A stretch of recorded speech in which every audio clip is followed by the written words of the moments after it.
Before we start, the name is at the top right of the screen. Imperial year 712, Rosient Empire. The holy sword which had been asleep for 600 years had awakened. People began to shout from astonishment that the holy sword had been awakened. The junior priest orders to call the high priest. They think that it seems God is responding. Right then a voice states that it shall choose this lady as its master, causing everyone to be confused. It states that it is an honor for her to be chosen by him. Regard Bintieri Skolasyomshas Roxanique. The light emits from the sword and absorbs in her body, asking if she is aware that she does not have the right to refuse him. Right. He finds it cozy, warm, and snug. Knowing this is it. That was the first meeting between Adelia Esther, the first female knight in the continent's history, and the sole survivor of a ruined duchy, and the holy sword Regard. Although 7 years had passed since she retired, but people still gossip about her achievements. A man states that she even restored the fallen house of Esther. The other person asks if that is the case. The Gaia great battle that lasted for centuries ended in victory. She was a blessing from the heavens, a blessing that will never come again. The girl mentions that hearing it from teacher Felsen makes her a little embarrassed. The other man states that she sounds like she's listening to someone else. She tells them to talk about the present. She asks the teacher that he said there were less than 6 months left. The other man rises from his chair because of the shock, questioning if that's true. The teacher tells her that he has repeatedly told her to take care of her health and asks her what is the point of wealth and power if her health fails. He told her to refrain from using aura or her body won't hold out. Barak, filled with shock, asks her does not it bothers her to end like this? He tells her that if she just says the word, he will search across the sea to find a way. She calls out to them and tells them that a hero must remain heroic until the end. She touches the sword and states that Regard did well. She blinks for a second and finds herself in a different place. She wonders where is she? She feels that her legs are light, which causes her to think if she is dead. She knows not even a day has passed, and she is already meeting the guardian deity. A man stands under a tree afar. He grabs her attention, causing her to wonder is it. Her eyes are filled with astonishment as she continues to gaze at him. Before she blinks and finds herself laying on a bed, as she sits, she notices a bird on the balcony. She suddenly becomes shocked while sitting in front of the mirror, questioning what is this as she touches her face. Someone then calls out to her. She calls the person as Sira. She is a maid as she informs Adelia that she heard a loud noise and came to see if she's okay. Adelia grabs onto Sira, questioning what year is it in the imperial calendar. Sira responds that it's 699 and questions why does she ask. Adelia asks about her age.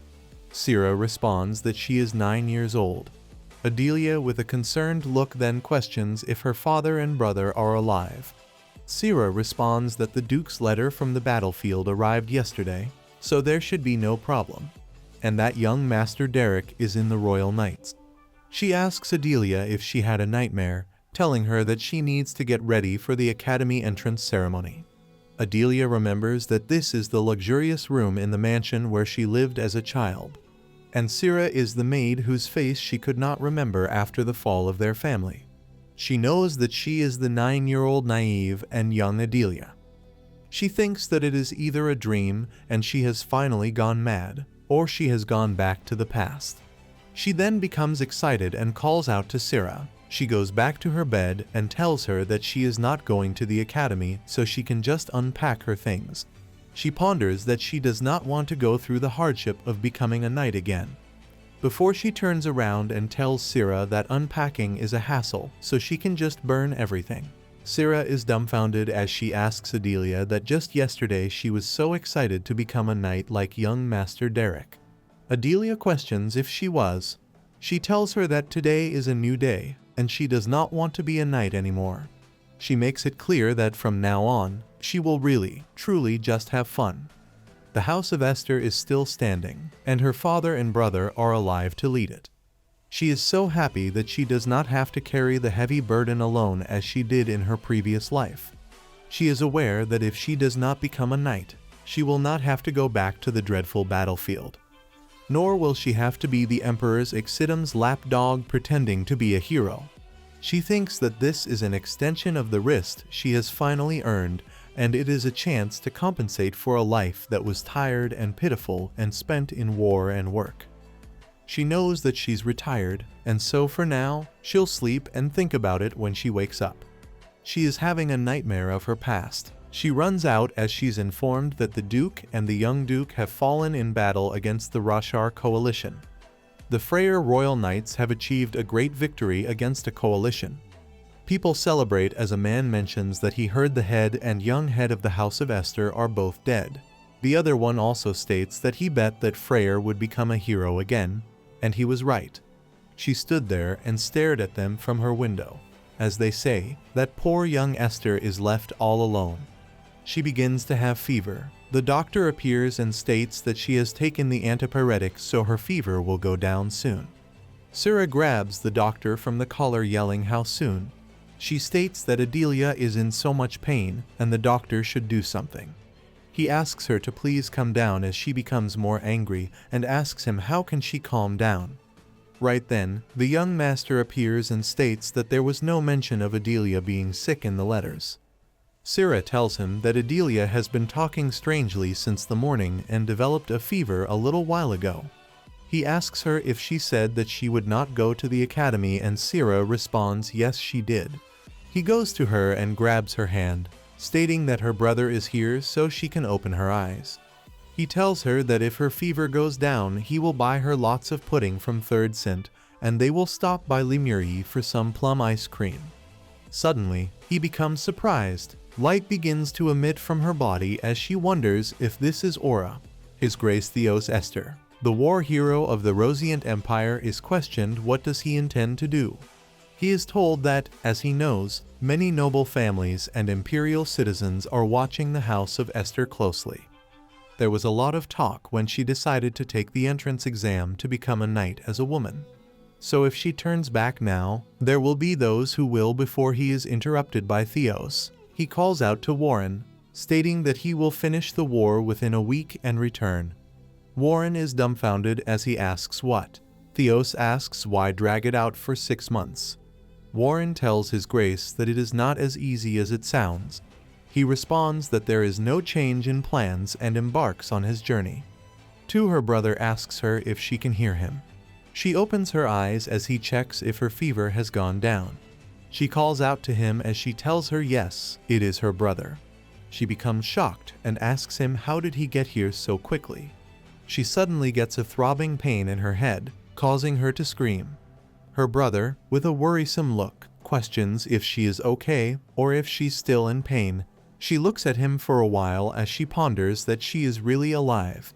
She remembers him telling her that he will be back soon, and even though this war it won't be that dangerous. So she should properly eat her meals and not skip them. She remembers that he said he would come back quickly. She hugs him tightly. She has tears in her eyes as she ponders that this time she will save her father and brother. She won't let their family go through such misfortune again. She tells him that she is really happy because she is back now. It is enough for her that he has come back like this. As it is time to eat, she wonders that he was always a kind brother. But was he this affectionate? She knows that it is still awkward as she takes a bite from his hand. He also thinks that she became more affectionate after being sick and finds it cute. He then tells her that father sent a letter saying that he will arrive earlier than expected. She thinks that it is a long way to the southernmost region of Chathros, but was not it supposed to be a long war? She asks him, did not he say it would take a while? Her brother responds that he must have been worried since she said that she would not go to the academy and he is probably running here right now, unable to sleep because he is worried about her. She does not believe that because she is aware that he even prioritizes war over her birthday. She is aware that she is not so young anymore to live off such comforting lies. As they're going back to her room, he asks her how about a sparring session as usual. But she tells him that she is too full to move. He tells her that she used to love sparring more in such situations, when now she's saying that she's feeling lazy because she is full. She tells him that she does not want to as she is 9 years old, so it is allowed. He questions who said that. He then states that he will be off to the knights for a while. She asks him to come back soon. He responds that he has got it. She stands on the balcony and finds it very peaceful. She thinks that this peace will only last until she turns 12. Within 2 years, the current emperor will die, and according to his will, his Duke Exidum, not the crown Prince Karsus, will ascend to the throne. Then, due to ensuing Roshar War, the House of Esther will fall as she lose both father and brother. Even if she wants to go to war instead, it would be madness without an Aurora and the Holy Sword. She knows that it would be great if her father could retire early. She sighs as this causes Sira to get stressed. She suddenly hears a voice and questions, "Who is it?" Looking at the carriage down there, she asks that if her father has already arrived. It's the carriage of House of Rosehill. She thinks if it's Carolina. Inside, Carolina takes a sip of her tea. She mentions that it smells nice. Carolina Rosehill. She is Derek's fiancée and the eldest daughter of the Marquis of Rosehill. Adelia tells her that she thought she liked flower tea and tells her that these cookies are from her favorite shop, Larton. She did not bring pudding since she thought that Carolina would not like it. She asks Carolina if she likes pudding. Carolina apologizes to her for coming unannounced. She mentions that if she knew Derek had left, she would have left at the gate. Adelia tells her that she did not tell her on purpose. Carolina becomes surprised, questioning does not Adelia hate her. Adelia flinches and laughs, questioning her. Carolina had told Derek that marrying into the Marquis of Rosehill is far more advantageous than some other mediocre family. She told him that she will marry him and become the touch base in the House of Esther, will get exclusive rights to the northern mines. She wanted to covet the position of Duchess without loving her brother. Adelia knows that she vividly remembers all the ways she tormented her because of that. She only learned Carolina's true feelings after Derek died. She told Adelia that she will look into it, so don't give up, and she should wait a little longer as these people would not die so pointlessly. She apologized to Adelia and told her if only she had a bit more power, she could do something. Rose Hill was exiled from the Empire, branded as accomplices to the House of Esther, accused of treason. Adelia is aware that the person who should apologize is her. Carolina asks her why is she looking at her like that. Adelia responds it is because she is pretty. Carolina becomes shocked and asks her why is she doing this all of a sudden, asking if she has found a new way to get rid of her. Adelia suddenly grabs Carolina's hands and tells her not really and that she likes Carolina's brown hair. She likes her fair skin that suits her red dress and her clear sky blue eyes. She tells Carolina that she must have been jealous because she always played with Derek, knowing she was so immature, stating that no matter how much she liked Carolina, she should not have done that. She apologizes to Carolina and asks if she will accept her apology. Carolina sweats because of the shock, being hesitant to respond as she tells Adelia that she'll be watching her. Back in her room, Adelia thinks that it was fun. She thinks that Carolina may not remember, but at least she should not become a hindrance to her and her brother. Knowing that the fate of the House of Rose Hill also depends on the survival of her father and brother. She has neither power nor connections right now, and she does not know where to start. She asks Sira who is the person that she's closest to right now. Sira becomes nervous as there's no one that comes to her mind. Adelia is aware that she guesses no one, thinking that of course, no noble ladies would have played with a girl wielding a sword.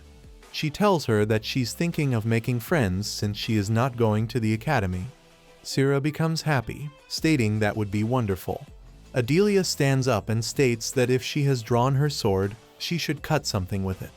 She wants to attend a tea party and thinks that there must be at least one invitation for her, right? Sira again becomes nervous knowing there isn't any. Adelia becomes aware of it, seeing her reaction. It is nighttime as her brother comes back and calls out to her. She questions if he has finished his work with the knights. He tells her mostly he has, but more important is that father has arrived. With a sad expression on her face, she questions if that is really the case. She thinks if he has already arrived. They go to meet him as he asks them to sit down. She stares at him as her brother asks her that they should go and sit on the sofa. He calls her again as she ponders that he looks exactly like he did the last time he went to war. She ponders that she has good longing for so long that she cannot greet him heedlessly. She has so many questions to ask. Her eyes become teary as she wonders why there's such a strong person like him guys so pointlessly, and why did he bear the disgrace of treason and leave her alone? What happened on that battlefield that day? She has many questions that she wants to ask. But she is the only one in this world who remembers that horrible life. There is no one here that you can ask and no one to answer her. She tells him that she's really glad he came back safely. He asks her if she wants to cancel her admission to the academy. She tells him yes, that is the case. He states that getting into Vintiola Academy is a huge honor. She responds that she is aware of that. Royal Knight Academy Vintiola, despite its long history, a 9-year-old girl being the top entrant was a first, and the Emperor himself granted the admission after much consideration. He tells her that although the admission was personally conveyed, to revoke it they would need to get permission directly from His Majesty.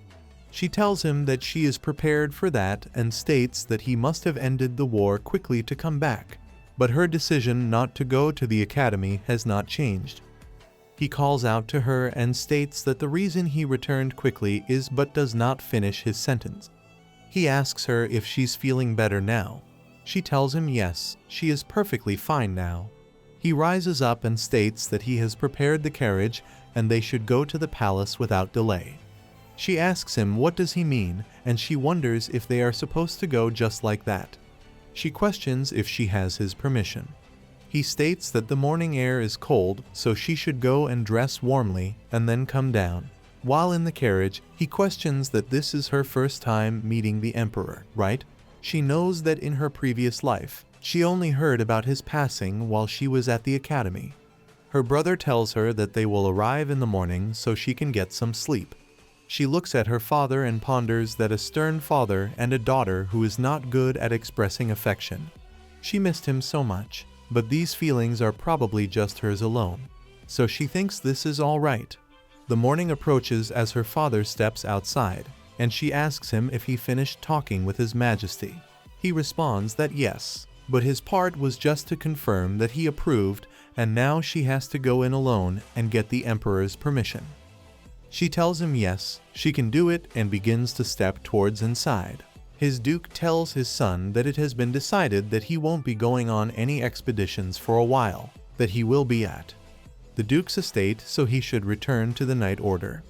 The young master questions what, asking if is not the next war just around the corner, and even questioning if His Majesty allowed that. His Duke states that His Majesty did not seem too happy. The young master with an anxious look asks if his father did not threaten His Majesty. Did he? His Duke does not respond, to which the young master surprisingly questions again if he threatened him, stating that even if he is the Emperor's closest friend, before his Duke states that he did not. The young master asks him if he really did not, but his Duke does not respond. Meanwhile, Adelia stands in front of His Majesty as he states, so this is the little star of House Esther he has heard so much about. She greets him and bows. He asks her to rise as she rises. She stares at him and ponders. This man is Emperor Kendrick. She thinks that he really resembles the Crown Prince. It reminds her of when he was a knight. He asks what is she thinking so deeply about. She responds that she was so nervous meeting His Majesty for the first time. He tells her there is no need to be so nervous as he did not call her here to discuss anything grand. He pulls out her name and asks her if her decision to cancel her admission is still firm. She tells him yes. He questions if she is willing to give up the honor of being the youngest top entrant and the first female knight in the Empire. She tells him yes. He also asked her even if it means that she will have access to a private training ground, a personal royal chef if she wants, and will scholarships, weekly outings with all permission slips, no exams and no skipping unwanted classes. With a determined look on her face, she tells him yes. He tells her that this will be quite a blow to Vientiola's academy reputation. His works and tells her there is one condition for canceling her admission. He does not usually make this kind of offer to just anyone. He asks her how about she becomes the Crown Prince's swordsmanship teacher. She is dumbfounded. She cannot believe what she just heard. After a while, she steps out. His Majesty is asked why did he make such a suggestion. He responds that he just wanted to teach her a bit since she was acting like a knight at such a young age. He did not expect her to take it so earnestly, and he wishes Karsek would be half as earnest. Her father calls out to her and asks her what happened and if she was scared. She tells him that she was not scared. She told His Majesty that if her father promises to retire within 2 years, she will follow His Majesty's wishes. His Majesty laughed and told her that Theos will be pleased to hear this. He states that he would like to grant her request, but he has a prior commitment to Theos, so it's difficult. She then questions how about they come to an agreement like this. Back in the present, her brother is shocked and asks her if she's training with the Crown Prince in swordsmanship. Her father also asks her if she accepted that. She tells them yes she did, and she also told him His Majesty something. She didn't tell her father that there is something she wants to ask him about what His Majesty said. She asks him what is the promise he made with His Majesty. He asks Adelia if he told her about that. She tells him, but there is no need to hide it. He states that there is a promise made with his retirement as collateral. It is to make the Crown Prince a worthy successor to the throne. She thinks about the Crown Prince. She wonders, so all she has to do is stop Exidum and make Karsus the emperor. In her previous life, after graduating from the academy, she caught the attention of Prince Karsus and served as his bodyguard. But after Exidum ascended to the throne, her position collapsed. And as the wielder of the Holy Sword, she had to leave the prince's side to protect Exidum. Yet the prince still treated her like a close friend. The emperor's proposal seems to be helping her dad and standing by the prince's side. But not knowing the reason for the emperor's death or Exidum's schemes, she wonders if she can really play the role of kingmaker. Besides, she only knows how to hold and swing a sword. She has never dealt with such complicated matters before. Her father tells her to dwell too much on this, and since there's another schedule before someone calls out to him. She turns around to find the prince. Everyone bows and greets the Crown Prince. Adelia ponders that he did not call for her, and the prince is around 12 years old now. She looks at his expression and becomes aware that it is not an expression that one can expect from a 12-year-old. She's aware that he mentioned in the past that Exidum used to torment him relentlessly when he was young, but she thought it was a joke. She becomes worried for him as she thinks if he endured all of this alone. The High Priest prays to Guardian Kronos to watch over Rosiant today and BS the people and the royal family. Varian calls out to the priest as he turns around, stating that the Duke is visiting today and asks to watch his mouth. He responds in astonishment that the Holy Sword moved. The Crown Prince tells his Duke that he did not expect him back so soon, and to see a new face beside him. Adelia bows and greets the Crown Prince. She ponders that it has been a long time. She wishes for him to just endure a little longer until he dethrones Exidum and ascends to the throne. Just a little longer. He asks his Duke if he's coming from seeing His Majesty. He then looks at the young master and tells him that he heard he left the Knight Order because of his sibling. The young master apologizes and states that his sibling is much better now. The Crown Prince tells him then he should return. He responds that he still needs to stay a bit longer before Adelia pinches him and states that she will tell him to return to duty immediately, even tomorrow, and states that the deputy commander of the Royal Knight Order should not be away for too long.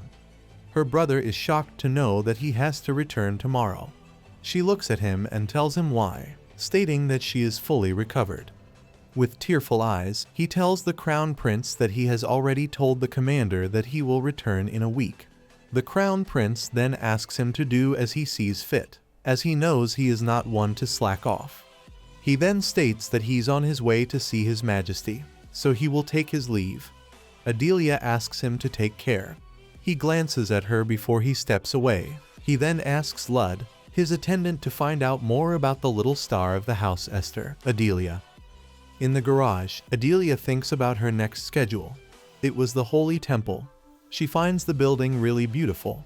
They also keep the Holy Sword and sacred relics here, and their family makes regular donations so they get a special tour. She ponders that the Holy Sword is the problem. She thinks that it should be fine since Rigard won't wake up for a while. She wonders what could possibly go wrong. As they step in, they are informed that this is the room where the Holy Sword is kept. The Holy Sword begins to emit aura. Adelia realizes that something has happened as the Holy Sword has awakened, and it is floating in the air.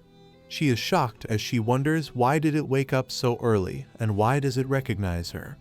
Thinking how is this any different from her previous life? She realizes that she needs to run as she begins to run away. With the Holy Sword begins to call out to her questioning where is she going and asks her to not leave it, stating that she is smaller but it is definitely her sister and its sister should be able to hear its voice. She wishes for it to not acknowledge her and just stay quiet. Rigard states it is definitely her sister. He tells her that he is coming towards her, asks her to catch him as he jumps towards her. She calls him an idiot. Her father notices it and saves her by attacking the sword. The Holy Sword falls away. His duke states that it seems that the temple truly wants to be at odds with House Esther. The priest asks how can he say such a thing, mentioning that they had no idea this would happen. His duke states that the sword kept in the temple attacked the children of House as if this is not an assassination attempt, then what is it? The priest begins to cry in shock, stating that's impossible, mentioning that is the Holy Sword. His duke questions is not the Holy Sword still a sword. He states that he will hold the temple accountable for what happened today. They then decides to go and leave. The priest becomes unconscious because of the shock. The high priest needs to finish his pilgrimage soon so he can resolve this. Realizing that this is a disaster, the priest stands up and tells them that they should now clean up the sanctuary. They notice that the Holy Sword is gone, yelling to find the Holy Sword. It is the night time as her brother asks her that she was really scared today. Was not she? He questions if she is hurt anywhere and if he should call a doctor. She tells him that she is not hurt and asks about Dad. He responds that he rushed to his study, saying that he has a lot of work to catch up on. He asks her to rest as he leaves. She clenches her fist and notices Rigard on her hand. She yells at him and calls out his name as he tells her. As expected, she has not forgotten him. He blushes as he states that as soon as he came to his senses, he immediately felt that time had turned back. He asks her if she knows how boring it was, being trapped in that white prison all alone. He thought he had to escape from there with her no matter what. That is what he decided. He is the competent Holy Sword Rigard Bentieri Skolasiamshas Roxanique. She asks him how much does he remember. He tells her that he remembers that he chose her, and they achieved great feats together on the battlefield. He couldn't forget the moment during the victory parade when people got gathered just to see them and questions if she remembers those grateful and admiring looks. Even little kids ran out to give them flowers. And then she died. He tells her yes. She tells him that she thought it would be a battle she'd fight alone. She tells him that he really remembers everything. He asks her that she missed him, did not she, and questions that she's not going to abandon him, right? She thinks for a while before she tells Rigard that they should do well as partners in this life too. But she says to him that he should absolutely not do anything to attract attention. Don't even show his aura either. He flinches and questions what, stating that heroes are always in the spotlight. She tells him no, as in this life she doesn't want to be a hero or Exidum's dog. Rigard gets really angry as he questions if she's talking about him, the one who kept tormenting her. She tells him yes, and that is why she has decided to live as quietly as possible and asks that he will help her write. He responds, of course he understands, and he will be as quiet as a dead sword for her. But he tells her that Exidum will recognize her aura as soon as she sees her. She becomes shocked and asks if her body right now has aura. The young master goes to his duke's study room. He asks about Adelia as he responds that he put her to sleep. things that at that time it seemed like she got embarrassed and instinctively brought out her aura. He thinks that it would be annoying if any of the priests noticed, and he has no choice for now but to hope that he has properly attracted their attention. He states that she must have been very surprised and tells her son that as soon as she wakes up, he should make sure to take care of her meal. He responds, "Yes, father." He states that they will then talk about the rest when Adelia wakes up. The young master mentions that he is going to go out for a while. The Duke asks him where does he want to go at this time. He responds that there is a pudding shop that Adelia likes on 3rd St. in Demert. It is a very popular store, so he's planning to go there when it opens and stock up. His Duke tells him that it is not good for the heir of a dukedom to go there in person. He asks him to tell his service to do this, and he will stay by Adelia's side. He mentions that he is right and asks him to rest. As the young master leaves, his Duke calls out to his attendant and asks him to prepare his carriage as he rises up. Adelia notices her aura as she thinks that these amazing creatures are moving around inside her body and wonders why did not she know about them before. She is aware that there is no way her father and brother, who are aura masters, did not feel it. She wonders, could it be that her brother put her to sleep with his aura at that time? And if the pain she felt upon returning to the past was due to the rapid increase in auras, then it all makes sense to her now. She got caught. She realizes that they found out everything. She wonders if she has to live again as a terminally ill person. She mentions now that things have become like this. Living as an ordinary noble daughter is no longer an option. She is aware that she needs to learn to control the aura. She decides that she will not let it get out of her body without her permission, though she does not know exactly what to do. She tells Rigart that he alone was making her head explode, but now even the aura is causing trouble. He tells her that he cannot throw his aura and he cannot lock it away. Realizing this is also true, she thinks of an idea as she tells him that is right. She becomes really happy as he asks her if he has done something wrong again. She holds him tightly and decides to gather it and imprison the unstable aura. Back to the aura cube, the method of making a cube itself is simple. All she has to do is collect and condense the aura in his heart and endure the heat. She takes a peek outside as he asks her why could not she make a cube in her past life.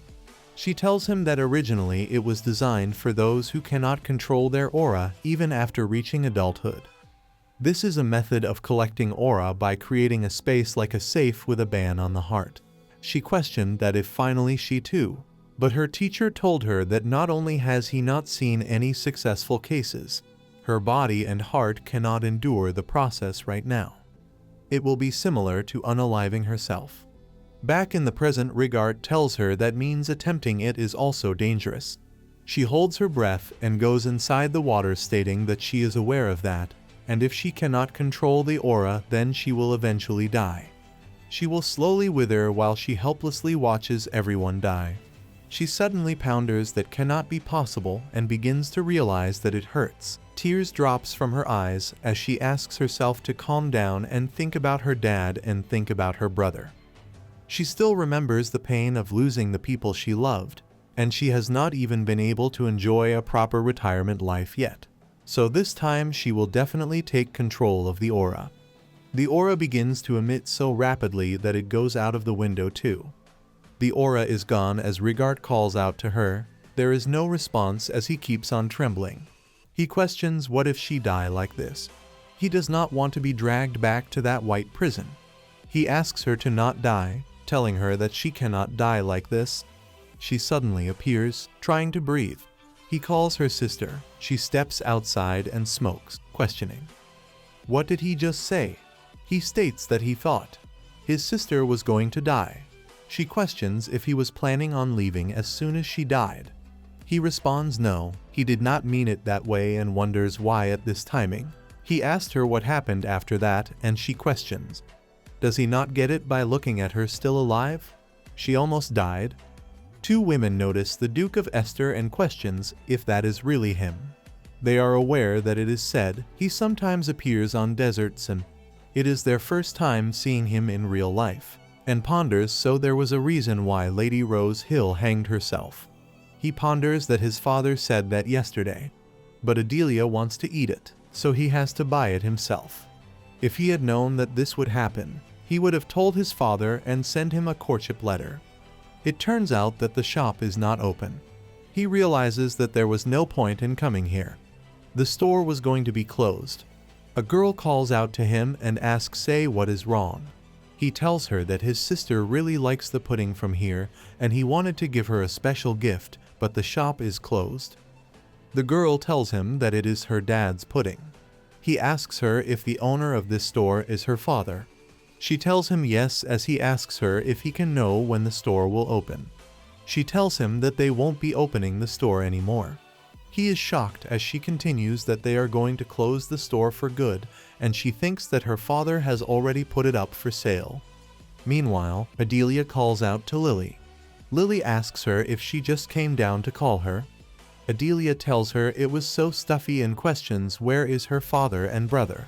She is told that they both went out. She wonders that for some reason, even though such an oral explosion had occurred, it was rather quiet, so they came back in such a hurry and went back to the Imperial Palace after only a short while. Lee tells her that she knows they both are very busy. She responds that she understands. She wonders why she's feeling sad right now, even when she was sick, even every year on her birthday and when she passed that difficult test. Even though her father had never been by her side even once. Her father didn't write calls out to her. She realizes that he came quickly. He gets down on his knees and touches her head. He states that he should have told her to take it easy. He mentions that she does not have a fever anymore. He asks about Derek. She cannot believe that her father touched her forehead and wonders if he is really worried about her. Her father tells the way to tell the doctor that Adelia is away, and that she should come and give her a checkup. Adelia tells him that she is really okay. She notices a man behind her father and thinks that he looks really familiar. Her father tells him that he has recently been hired by the Duke's family.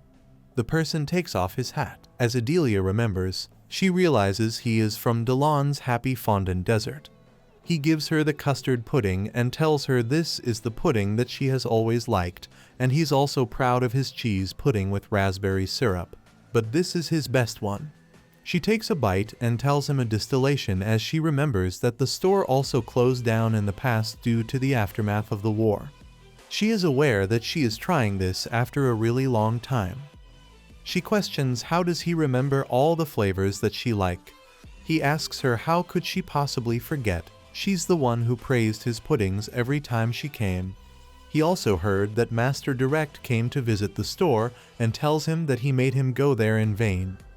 Derek responds that he is grateful that he has decided to become a member of the Duke's family. He mentions that His Excellency is a hero of the Empire and his ideal, so how could he have refused? Adelia ponders that she remembers that they both did not like sweets yet, so now they eat them so well. She thinks that is expected. Delon is the best pudding chef. Derek thinks from just the information he gave his father. He even thought of bringing in a pudding chef. He said that people who want to do great things should look at the forest and not the trees in front of them. And he knows, as expected, the scale of thinking is different. He finds his father really amazing. His father wonders why is Derek looking at him like that, thinking if he was a bit harsh to steal the chef using an expedient method. A week later, the Duke of Esther bought a pudding shop for his daughter. This rumor is going around like this during past few days. Adelia asks the maid, "Is not she just saying that to make her feel good?" The maid responds, "No, that is not true." She ponders that if one thinks about it, it is hard to believe that you, Esther, went to the pudding shop himself, and then he really brought Delon specifically for her. She suddenly mentions that she wants to go and eat pudding. She notices the maid conversing in the conversation as one states that she heard he probably won't be going on for quite some time, as everyone is saying that it is the first time they have seen the Duke stay in the mansion for this long. Adelia ponders. Come to think of it, it has already been a full week since he came back, and she thought he would go back to the field as soon as the cancellation of admission was resolved. She wonders if it is because of her aura. The maid also states he told them to prepare again for the banquet that had been cancelled. They know that they never dreamed of a banquet being held after the Duchess passed away. The wait questions start why he brought him for the party, thinking it is difficult for Chef Carbon to handle all the food at the banquet alone. The maid states it is because the young lady said she liked the pastry herself, and in this way they hope that she will eat a lot of her favorite pudding and finally gain some weight. She steps away in her bed. She wonders what else did she expect you after knowing that having hope would be cruel. Right then she is informed that the Duke is looking for her. She is aware he did not pay any attention to her for a week, and if he's only going to tell her about her aura now. That's what she had thought, but he rather questions her. Where is the holy sword? Causing her to be shocked as she asks him what. Duke is informed that Adelia has arrived. Duke tells her to take a seat. He asks her how was the private audience with the Emperor. She tells him that he seemed like someone who enjoys jokes. She ponders he looks so healthy that she cannot understand why he passed away just a year later. He tells her that if she does not want to, she does not have to attend the sword training with the Crown Prince, and if she dislikes it, he will go to the Emperor himself and cancel it. She gets very nervous and tells him that she accepted, and because she wanted to. She is aware that it is an opportunity to enter and exit the palace legitimately. He questions if she really wants to. She tells him yes, and he does not need to cancel anything. She is relieved before he asks her how does she plan to hide it from the perceptive Crown Prince. She is confused as she asks him hide what. He tells her that he is talking about the Holy Sword and Aura and the Holy Mark, causing her to be shocked. He states that a few days ago when she returned from the temple, there was an aura clinging to her. She had no idea until he told her. He did not call her here to scold her. He tells her that he needs to confirm if it is something dangerous. She tells him that it is not something dangerous, and she is indeed the owner of the Holy Sword. She tells him that the Holy Sword cannot harm its master. Both of them are surprised. Derek tells her the dust word from the temple tried to harm her. So how could that be? She tells him it was not an attack, it was just approaching her. She tells them if they do not believe her, they can take it and check. She takes off her pendant as her father asks her if this pendant is the Holy Sword. She tells him that the Holy Sword can shrink in size. His Duke grabs it and looks at it as Rigard asks him how dare he touch him, asking him to not lay a hand on him. His Duke mentions so this Holy Sword shows her, thinking it is as if it is alive. He also mentions that he has heard that Holy Swords can speak. She tells him yes, it seems that the voice is only audible to the owner. She tells them that it also helped her control her aura. Derek is shocked and asks her if she knew that her aura had manifested. She tells him yes, since the temple. He states that the Holy Sword gives such assistance. The Duke thanks her for telling them first. She is aware that as expected, he already knew everything. He states that as she knows, aura is a dangerous power. Once this fact is known, noble families will be even more cautious of Esther, a war hero who is a close friend of the Emperor, the deputy commander of the Royal Knights, known as a genius, and now an aura user who graduated top of the academy. Too much of anything can be harmful. She thinks that they might think it is too much trouble if it goes too big. His Duke tells her that he knows someone who manifested their aura before coming of age. She is shocked to hear that as she ponders that her father knows someone with symptoms like her whom Professor Felsen could not find. She wonders who is that person and what happened to them if they are alive. She asked him if he was close friends. He responds yes, and even if aura manifest is early, it is not a big problem. Moreover, since she is already controlling it, there is nothing to worry about. She tells her that she will be careful and she will show him that she can perfectly control both the Holy Sword and the aura. He gives her the Holy Sword back and tells her that she is the rightful owner of this Holy Sword.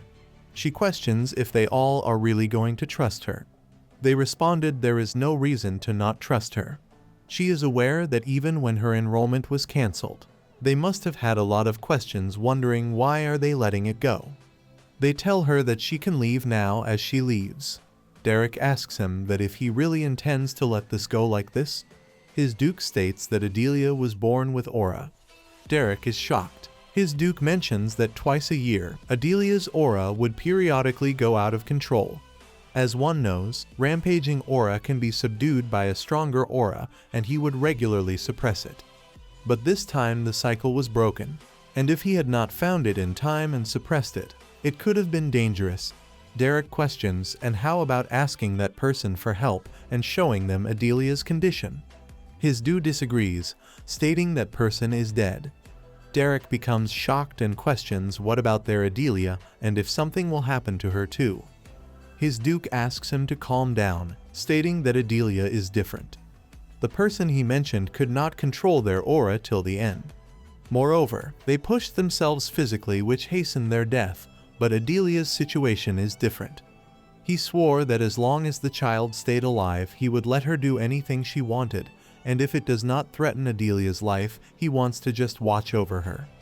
In her room, Adelia ponders that her father lied, as having faced that from this illness herself, she understands better than anyone else if things continue like this, she will die. She is aware that her father's murmurs and glances she felt today seemed especially intense. She wonders if it was just her imagination. In her previous life, the Crown Prince had told her that he has informed his attendant, so she should go and get her medicine. She questioned about it as he asked her to stop thinking that he can receive her, as her shoulder and thigh are not in good condition. He told her to forget about the war and just take care of herself first. He also questioned if she planned on coming back with a broken body, stating that he wants her home. She asked him if that is something a crown prince should say. How can a knight protect their body in a war? He told her that even so that is the case, she still should not get hurt, and that is an order. She asked him to not be unreasonable. He stated that if she is going to fight and get hurt, then she should get hurt next to him as her guard. The maid wakes her up and tells her the carriage has arrived. She questions what carriage before the maid drags her out of the bed, stating that they do not have time for this. They make her get ready. She wonders who exactly is at this time. It is from the palace. His Highness the Crown Prince has sent a carriage for her. Lud stands attentively outside, awaiting the arrival of a distinguished guest. A luxurious carriage approaches, and from it a young girl dressed in elegant attire that exudes nobility. Lud immediately expresses his concern for her safety during the journey, indicating her high status and the importance of her well-being. Lud, formally introducing himself as the aide to His Highness the Crown Prince, emphasizes his high-ranking position and close ties to royalty. She acknowledges him with a knowing smile, recalling that this is not their first meeting. They had recently encountered each other in the palace reception room. Their previous meeting had likely been brief, but enough to leave a memorable impression on both. Lud clarifies that this is their first formal meeting, where they exchange proper introductions. She's impressed by Lud's formal demeanor, reflects on his reputation, and the time it took for them to become acquainted, even when he was a knight guarding the Crown Prince. Lud invites her to follow him inside the mansion, where the Crown Prince is waiting. As they're walking, she contemplates her life decisions, considering the implications of growing up freely without formal education at the academy. Entering the opulent interior of the mansion, she is struck by how unchanged it appears since her last visit. She reflects on her journey and her significant role as the wielder of the Holy Sword. She reflects on her past visits, recalling how she used to come occasionally before deciding to retire.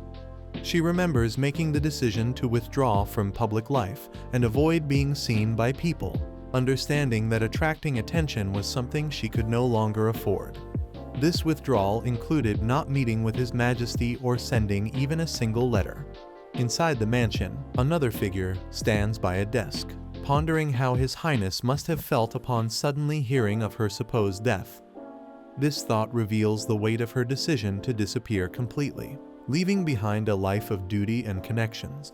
Lud informs the Crown Prince that the daughter of the Esther Duchy has arrived. They are greeted by the Crown Prince. The prince, with a tone of recognition and perhaps surprise, acknowledges her presence. The prince's reaction indicates a familiarity and possibly a complex history between them. She stands before the crown prince, feeling the weight of the moment. She formally addresses him, acknowledging his status with a respectful, "Your Highness." She declares her return and her intention to fulfill the order given to her. The crown prince, however, responds with a hint of reprimand. He questions the etiquette taught by the Esther family, implying that her timing or manner of return might not have met the expected standards. She's taken aback by his response, appears confused. Her expression shifts to one of uncertainty, showing her internal struggle to comprehend the prince's critique and the expectations she needs to meet. Recovering from her initial surprise, she introduces herself formally, stating her name as Adelia Esther. She offers her greetings to the crown prince, invoking a blessing for peace under the protection of Kronos. The crown prince, recognizing Adelia, notes that she is the one who became his sparring partner during sword training.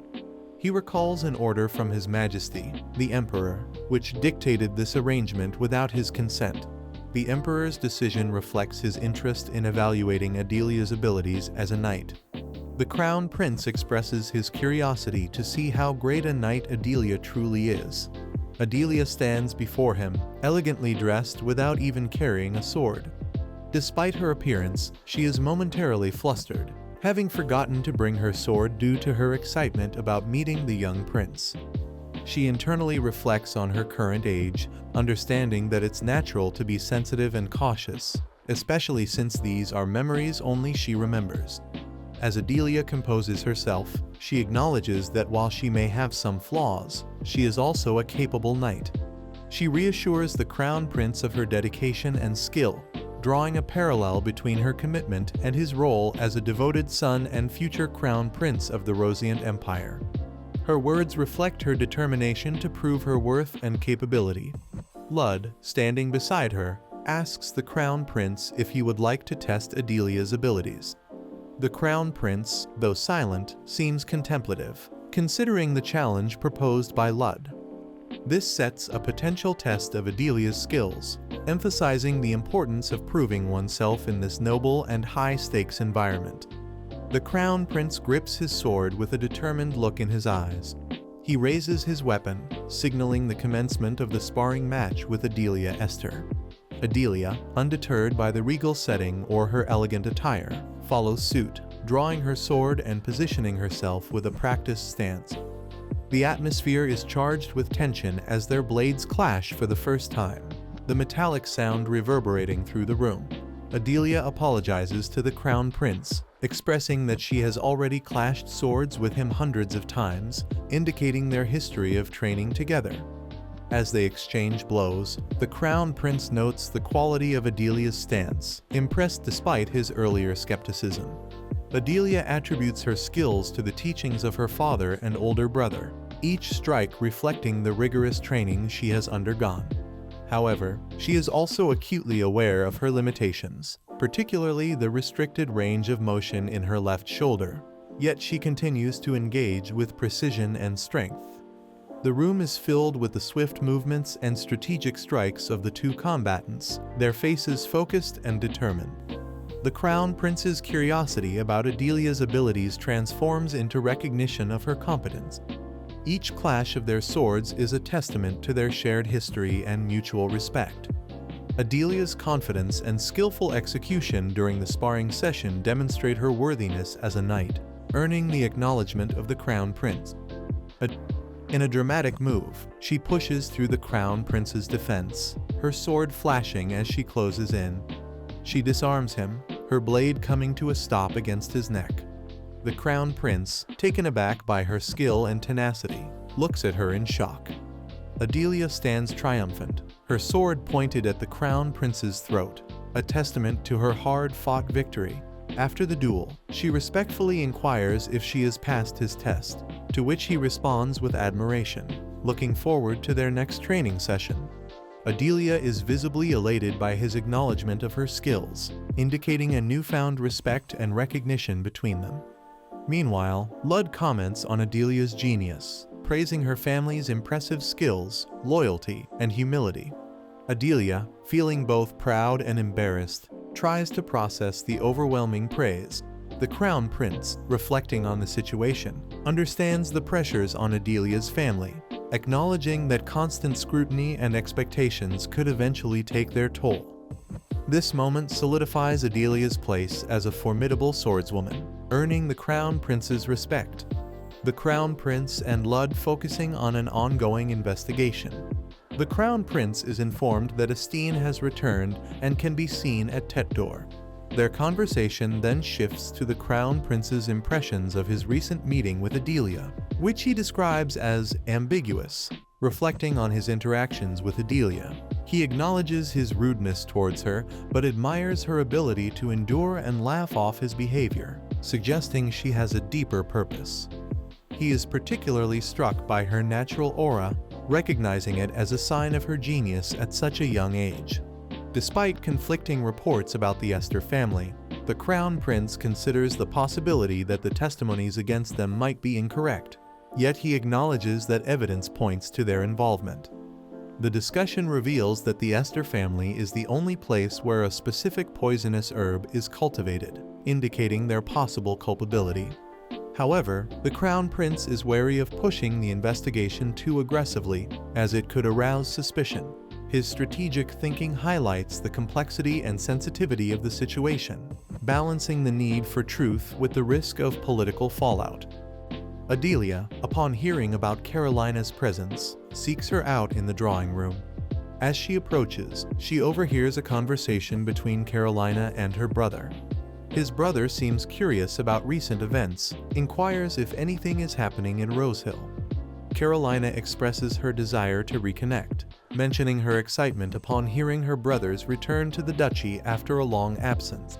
She is filled with warmth and longing, indicating a deep-seated affection or unresolved issues. This heartfelt moment is contrasted by her brother's courteous apology for not visiting her first, acknowledging the effort she made to come and see him. Meanwhile, Adelia watches this exchange in awe. Her brother reflects on his recent experiences. He notes how he wasn't bored, thanks to Adelia's hospitality. This remark underscores Adelia's growing maturity, especially since her recent illness. However, Adelia's sense of propriety prevents her from interrupting the tender moment between her siblings, demonstrating her respectful nature. The tension is briefly broken when her brother, surprised to see Adelia, calls out to her, causing a humorous and startled reaction from her. Carolina, showing kindness, suggests that Adelia should have spoken up earlier if she was present. Adelia nervously says that she has something to give her. She then presents a tea party invitation. Carolina, initially taken aback, confirms her attendance, expressing her eagerness to attend the party at Rosehill. Carolina, surprised, remarks that she thought Adelia had already been to a tea party. A grand, formal room where a nobleman reminds Adelia of her meeting with the Crown Prince. Carolina speculates if Adelia is getting engaged, leading Adelia to blush and hastily clarify that she is going to have swordsmanship lessons with the Crown Prince. Carolina is amazed by this revelation but recalls that Adelia had mentioned entering an academy before. Adelia, blushing, admits she withdrew from the academy on a whim. Carolina, with a serious expression, acknowledges this and then brings up bad rumors about the Crown Prince, inquiring if everything was all right, leaving Adelia looking concerned as she asks about the rumors. Carolina explains that because the Crown Prince doesn't appear in public often, there are occasional rumors that he is weak and incompetent. Adelia, however, confidently refutes these rumors, asserting that from what she has seen, the Crown Prince is mature for his age and cares deeply about the people. This statement brings a sense of relief to her Carolina, although Adelia herself finds the situation frustrating. She reflects on how if people saw the Crown Prince just once, the baseless rumors about his incompetence would vanish. Adelia considers the Crown Prince to be very reserved in his actions and words, as he is a cautious person. While this caution is an advantage in his specialty of information warfare, it poses a challenge for Adelia now that she needs to get closer to him. As Adelia walks through a grand hallway, she drops an item and exclaims, "Sister!" she mentions smelling another sword on her sister and expresses a desire to clash with another piece of metal, indicating her longing for a fight. She also notes her inability to fully control her aura, despite her carefulness to leave someone named Rick behind to avoid suspicion. In a moment of self-reflection, Adelia determines that if she is sincere with the Crown Prince, he will surely understand her feelings. She resolves not to get discouraged and plans to suggest having tea together after their training class, which is scheduled in a few days. Adelia, now in her training clothes, encounters the Crown Prince, who notices her attire. She nervously assures him that she won't get kicked out because of it. The Crown Prince introduces Count Cliff Mailer to Lady Esther, who almost took the place of his instructor. Adelia is visibly surprised and intrigued by the Count. The Crown Prince then introduces Count Cliff Mailer, who is still his fencing instructor. Adelia learns that because of a situation called accidum, the Count grew up twisted and became prickly. Despite this, she politely greets him, and Count Cliff shares that he met Lady Esther's father, Duke Esther, on the battlefield some time ago, leaving Adelia in awe. As Adelia processes this information, she realizes that Count Mailer is a legend in the fencing world, the very same Mailer from the Mailer Tactics Manual. She is excited to have met such a prominent figure. Internally, she reflects that if the Crown Prince had such a mentor, he should have told her sooner, feeling somewhat left out for not knowing until now. Her thoughts interrupted by Cliff questioning Lady Esther's skill level, wondering if it is comparable to that of the Crown Prince. This train of thought leads him to a realization about the training processes. If their skill levels are different, their training should be tailored accordingly. However, she quickly dismisses the idea of disrupting His Highness's training for her benefit. Instead, she resolves to adjust her training to match His Highness's skill level, demonstrating her adaptability and dedication. Count Cliff Mailer, observing her determination, finds her approach intriguing, noting her willingness to align her training pace with that of the Crown Prince. Count Cliff Mailer proposes to test their skills using real swords instead of wooden swords for their training session. Esther eagerly agrees, expressing excitement over finally using real weapons after feeling restricted by wooden ones. The prince then challenges her to test her skills, indicating a shift to a more serious and competitive training environment. As the training begins, Esther vividly recalls a crucial memory about Count Cliff Mailer, which fuels her determination to excel. She remembers how Accidum executed Count Mailer, a figure he cherished deeply, and how this led to the beheading of Mailer's collateral relatives, signaling the Mailer family's inevitable decline due to political strife. During the intense training session, Esther and the prince engage in a rigorous duel, highlighting their advanced skills and tactical acumen. Amidst their sparring, Esther's constantly wondering about the troubling shift in Cliff's allegiances, expressing her concerns about his newfound alignment with Accidum. She resolves to keep a close watch on him, wary of potential betrayals. As the session draws to a close, Cliff steps in, applauding their impressive display of skill. He acknowledges that the test was sufficient to gauge their abilities and humorously comments on the difficulty of teaching such talented students. Both Esther and the prince are left reflecting on their progress and the complex political dynamics that surround them, reinforcing their commitment to vigilance and excellence. Suddenly, a concerned assistant approaches the prince, urging him to come quickly due to the emperor's worsening condition. The urgency of the situation becomes clear as the prince listens intently. The assistant advises that Lady Esther should return to the duchy for her safety. As Esther prepares to depart, she reflects on her unique understanding of the prince's feelings of loneliness and the burdens of leadership. She vows to support him in any way she can, but is acutely aware of the isolation her position brings. As her carriage leaves the bustling town, she contemplates the many people she still needs to protect, feeling an unexpected wave of loneliness despite her noble duties. It's Adele's 10th birthday celebration. She is surrounded by her family, including 2 women dressed in maid uniforms. Her father expresses his willingness to organize a grand banquet if Adele had requested it, showing his dedication and affection towards her.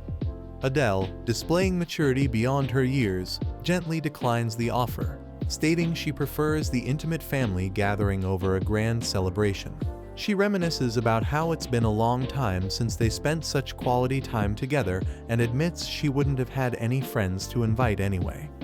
As they enjoy the celebration, Adele comments on how the food seems to have gotten even tastier over the past few days.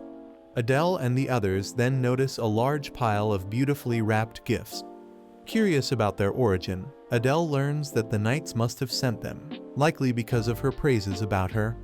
Among the gifts, there is a particularly striking one, a spinel ruby from the eastern continent. Adele is surprised and delighted by its beauty.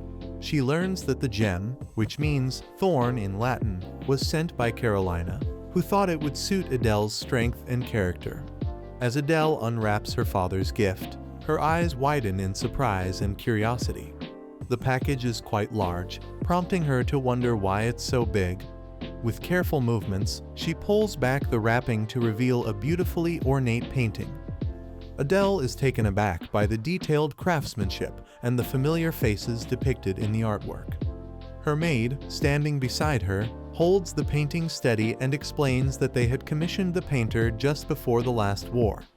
Adele's eyes fill with recognition and emotion as she remembers the event. The maid adds that the process took longer because they had requested smaller versions of the painting for each room, ensuring the memory would be cherished throughout the house. Adele looks around at her family, feeling a surge of gratitude and love. Her father and brother watch her reaction closely. Her father explains that this gift is meant to remind her of their family's unity and the strength they share. Adele's brother adds with a gentle smile that he hopes this painting will always remind her of home, no matter where she goes. With a heartfelt smile, Adele thanks her father and brother, promising to treasure the painting forever. In a moment of quiet reflection, Adele promises her father that she will hold a grand banquet for him next year, a vow to create more happy memories together. Her father's face lights up with pride and joy at her promise. However, Adele's thoughts turn inward, contemplating the future. She knows that growing older means the war is drawing nearer. The painting, while a beautiful and cherished gift, also serves as a poignant reminder of the fleeting peace they currently enjoy. Adele resolutely deciding that there's no time for leisure if she wants to protect this happiness and prepare for the challenges ahead. The next day, Adele is seen preparing early in the morning, anticipating the day's tasks. Her loyal maid, Syrah, enters and asks about the training clothes. Adele responds affirmatively, focused on sorting documents and letters. A knock at the door signals the arrival of a sealed envelope from the palace. Adele takes the letter, breaks the seal, and reads its contents, showing mild concern. She instructs Syrah to prepare her cloak for the next day, anticipating chilly weather at night. Later, Adele exits her room, dressed in her cloak, and heads to the courtyard where a carriage awaits. Her brother expresses concern, suggesting she rest since training is cancelled. Adele explains her plan to visit the Grizzle Guild to gather information. Her brother respects her decision and helps her into the carriage.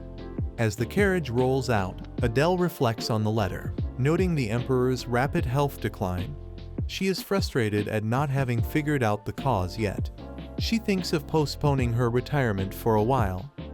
She heads towards the Grizzle Guild, a place where she had spent countless hours training and gathering valuable information in the past. Upon reaching the guild, Adelia takes a deep breath and knocks firmly. She waits, expecting someone to respond. Moments pass, and the silence remains unbroken. Undeterred, she knocks again, this time with a bit more force, her mind racing with the thought that she might have gotten the password wrong. As she stands there in the stillness, a sudden realization hits her. She recalls that the guild usually closes on days when the black market or the arena is in operation. Adele considers sneaking out at night to avoid detection by her father or brother, who pose significant risks if they catch her. Her anxiety is palpable as she ponders the consequences of getting caught and the excuses she might have to fabricate. Eventually, Adele decides that visiting the arena is the most viable option. Her decision is bolstered by the hope of encountering the guild master, who might provide the answers or assistance she seeks. Additionally, the prospect of seeing someone named Barak adds an element of excitement and anticipation to her plan. Determined and resolute, Adele sets off towards the arena.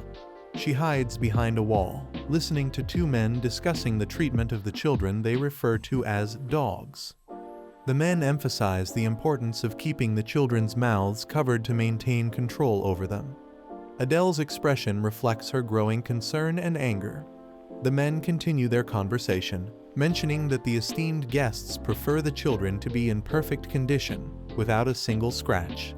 A group of children with downcast expressions, walking in line, clearly mistreated and fearful.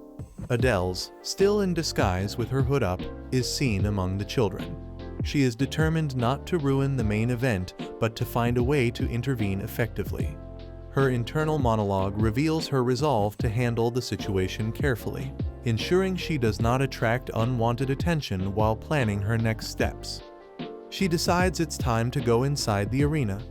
Her focus shifts to their bare feet, dirty and bruised. She notices something strange about the children's aura, suspecting the influence of black magic. She contemplates the immediate need to get them out of the arena, but is unsure about the next steps. She steps into a brightly lit room. Her red eyes reflect her inner strength and readiness to tackle the obstacles head-on. A man leaps through the air amidst a violent battle, with blood and debris scattered around. The audience reacts to the ongoing battle with excitement and glee. Adele's face is filled with anger and determination as she watches the events unfold. She silently labels the spectators as crazy people, indicating her disgust and moral outrage at their behavior. This moment strengthens her resolve to rescue the children and stop the atrocities happening in the arena. Adele is facing a dire situation in the Rosient Empire's arena, known for its brutal and unethical practices. Here, young slaves, often children from remote tribes, are pitted against trained gladiators in gruesome battles. The practice is not just a spectacle, but a massacre, where these innocent lives are mercilessly cut short. The spectators, mainly nobles and gamblers, find twisted pleasure and profit in this blood sport. Adele, witnessing the horror and bloodshed, is deeply disturbed by the arena's operations and the fate of the children involved. Understanding the gravity of the situation, she reflects on the Crown Prince's efforts to eventually shut down the arena. However, this is a long-term goal, set to happen 15 years in the future. Until then, countless children will continue to suffer and die, or be left scarred for life if they manage to survive. Adele is haunted by memories of Barak, whose eyes reflect the same despair she sees in the children. Determined to make a difference, she resolves to save Barak and other children from this fate. She acknowledges that while she cannot destroy the arena building, she can create enough chaos to halt the matches temporarily, buying time for the young slaves trapped in the cruel gladiatorial arena. Adele knows that the arena's owner will be in one of the nobles' exclusive viewing seats, and she suspects that the guild master, Grizzle, will also be among them. She reflects on the dire circumstances, considering that this might be the last day Barak can see with both eyes. Elsewhere in the Empire, the king is weakened by years of poisoning, sits on a grand throne, looking frail.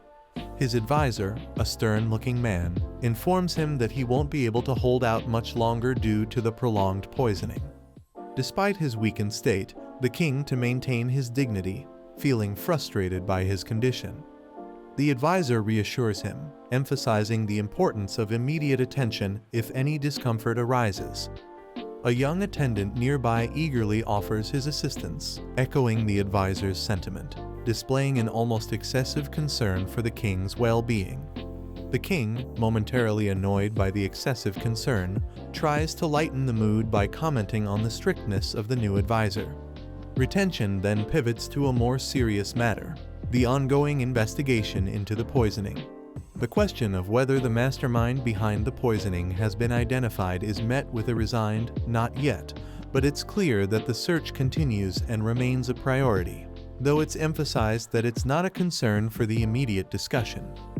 The caretaker or advisor, displaying attentiveness and concern, prepares to take his leave, ensuring to offer a reminder that any discomfort should be reported immediately.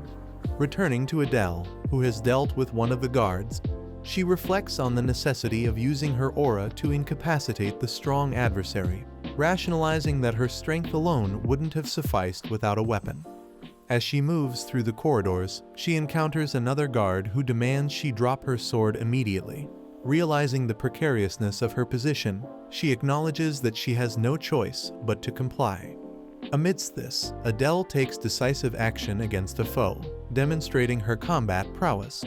In a parallel development, a father-son discussion unfolds regarding the investigation of the poisoning. Despite the king's assurance, the son suggests an independent inquiry, but the father dismisses the idea, revealing that both he and the king know the culprit's identity. Before the mastermind could be captured, he poisoned himself. The revelation that the culprit was the king's previous physician, Neckar, shocks the son. As the realization sinks in, the son connects Neckar to a past event at the Esther estate, a stark image of chaos and death, with corpses strewn everywhere, overwhelmed soldiers unable to hold proper funerals, and bodies being left unattended. Memories flash back. He emphasizes the need to hurry through a region to avoid a potential plague. The knight's son, who is troubled by the betrayal of someone they trusted. He questions why a seemingly kind person would commit such an act, and why his father and the king kept this a secret. The father explains that the secret was kept to prevent worry. He reassures his son that the traitor's choices were their own and not his fault, emphasizing that the young man should not blame himself for the actions of others. The young man acknowledges his father's wisdom, accepting the reassurance and finding some peace in the explanation. The guild master expresses his boredom with the current event, looking forward to the upcoming match, which he hopes will be more interesting. A man confirms the main event involves a red-haired girl noted as the youngest daughter of the Ritika tribe's chief. As the match is about to commence, the command "Begin" echoes, suggesting the start of an intense duel. A guard who appears to be startled, responding with a puzzled "What?" as he turns to face an unseen disturbance. The guild master, who is visibly frustrated, his expression contorted in anger as he shouts for the guards, questioning how a suspicious person managed to get this far. Adele, concealed in a cloak, has managed to infiltrate the guild master's sanctum. As she reveals herself, the guild master reacts with a mix of shock and anger, calling for guards. His call for help, however, proves futile as Adele confidently asserts, "It's no use. No one will come," revealing the incapacitated guards lying outside the chamber. Confronted with Adele's resolve, the guild master's fear is palpable. He attempts to negotiate, offering money or even his life. But Adele's demand is simple and non-negotiable: just stop the match. Her demand is laden with a sense of urgency and authority, leaving the guild master with no choice but to comply. As the confrontation unfolds, Adele internally grapples with the realization that her efforts to conceal her identity have failed.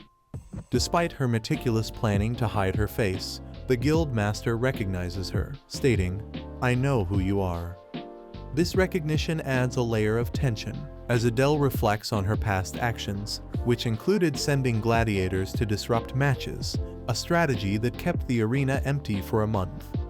Her disdain for the guild master's corrupt practices is evident as she mentally labels him trash. Back to the arena, where Barak, now identified as a combatant, is on the verge of collapse. Her opponent, reveling in his dominance, prepares to deliver a fatal blow, his expression twisted with sadistic glee.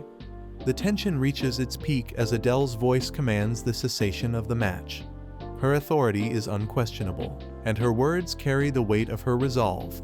"The match is cancelled," she declares, her presence in the arena underscoring the seriousness of her intervention. The spectators, initially eager for the spectacle, are now confused and shocked by the sudden turn of events. As the match is cancelled and chaos ensues, she rallies the other slaves, urging them to run towards the entrance. Her powerful swing of the sword, with intense determination etched on her face, leaves a trail of fallen adversaries in her wake. Adele, who manipulates the situation to her advantage. She taunts the guild master, insinuating his involvement in match fixing and expressing her master's desire to shut down the arena entirely. Her threats are not empty.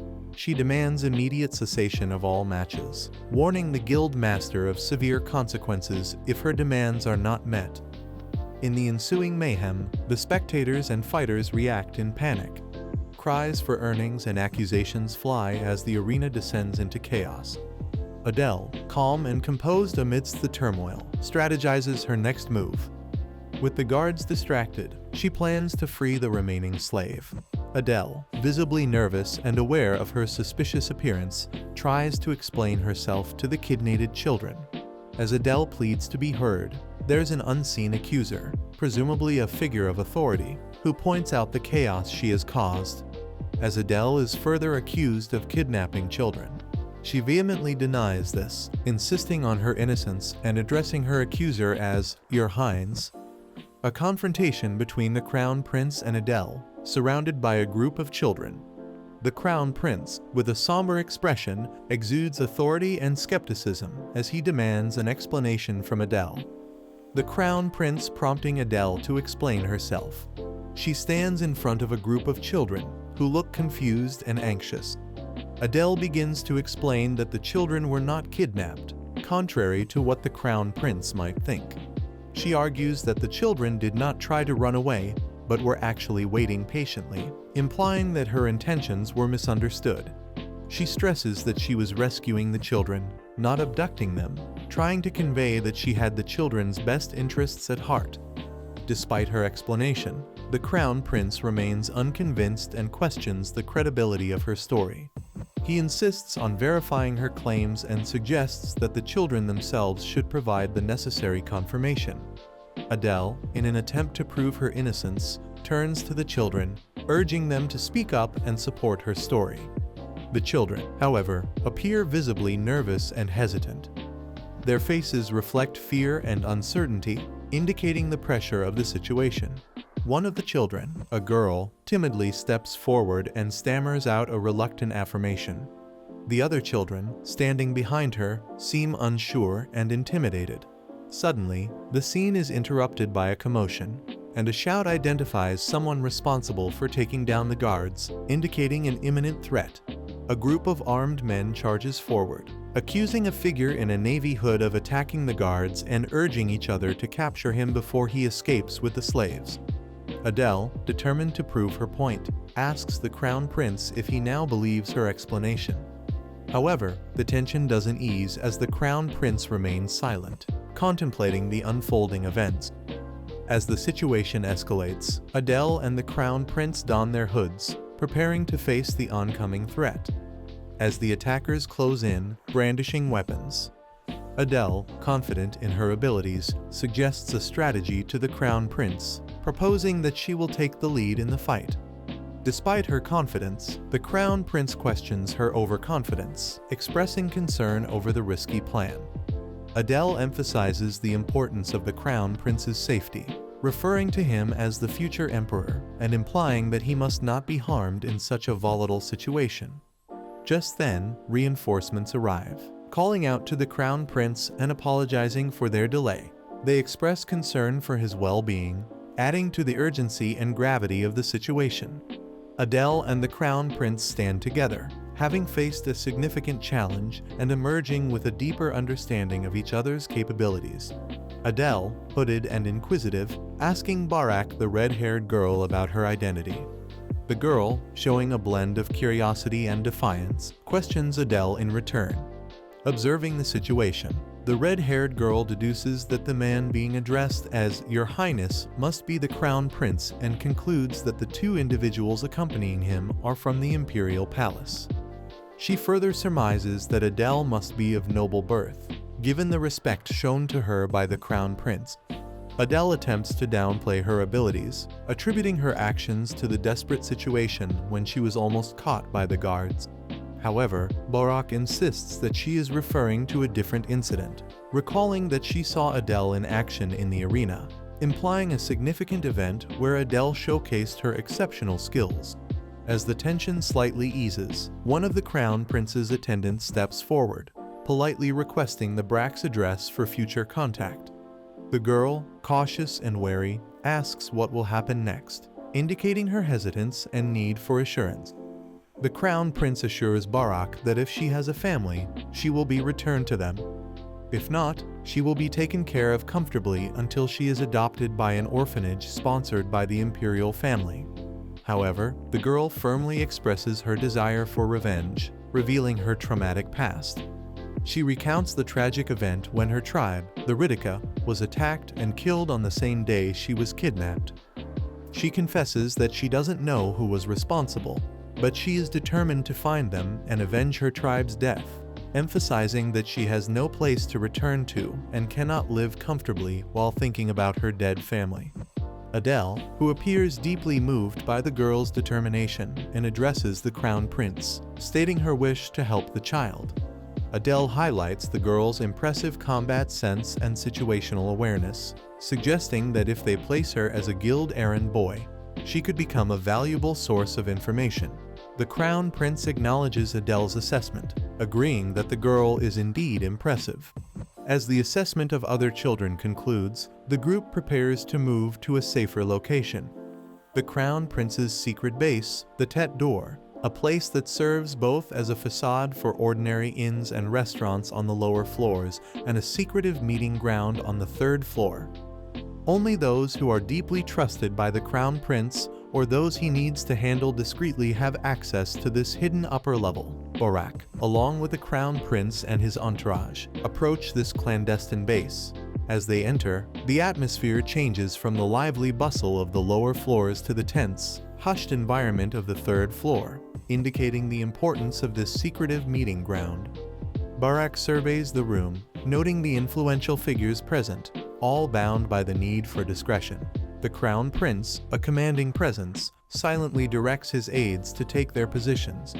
He then turns his intense gaze to Barak, emphasizing the importance of secrecy within these walls. Once inside a grand room, Adele attempts to offer hospitality to the prince.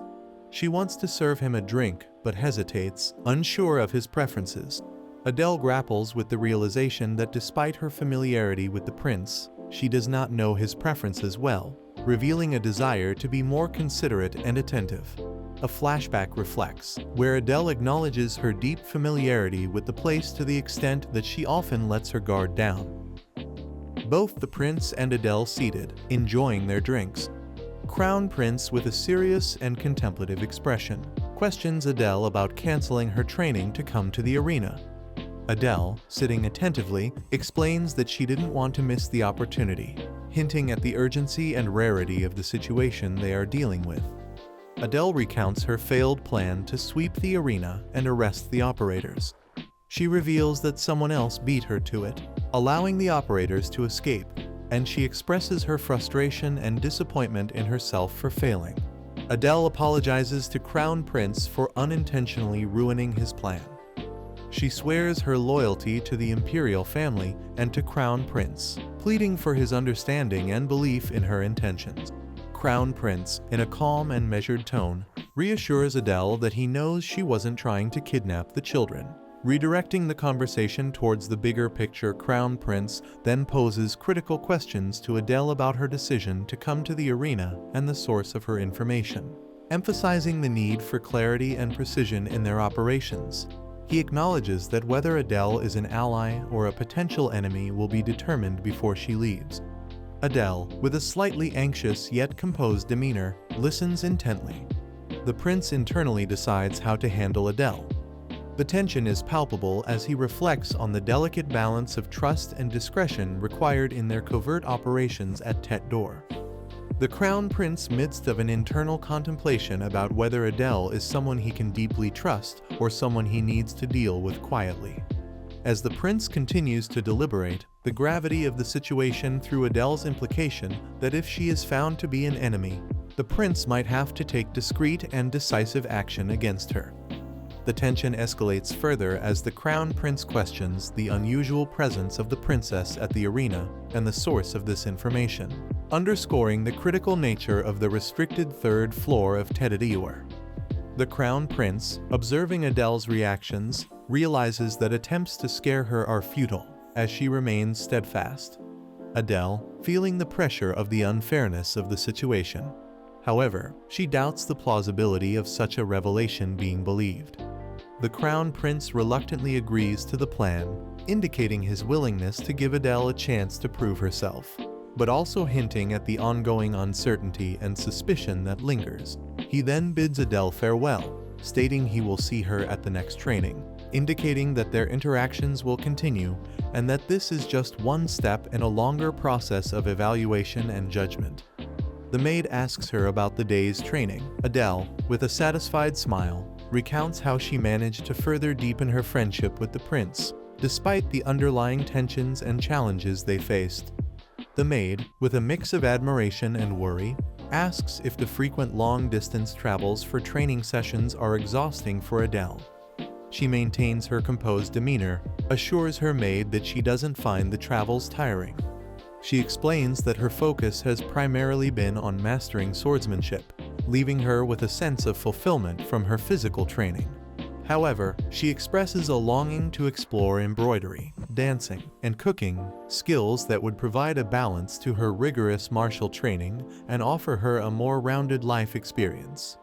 The maid, taken aback by Adele's sudden interest in these traditionally feminine activities, reflects on the changes in Adele.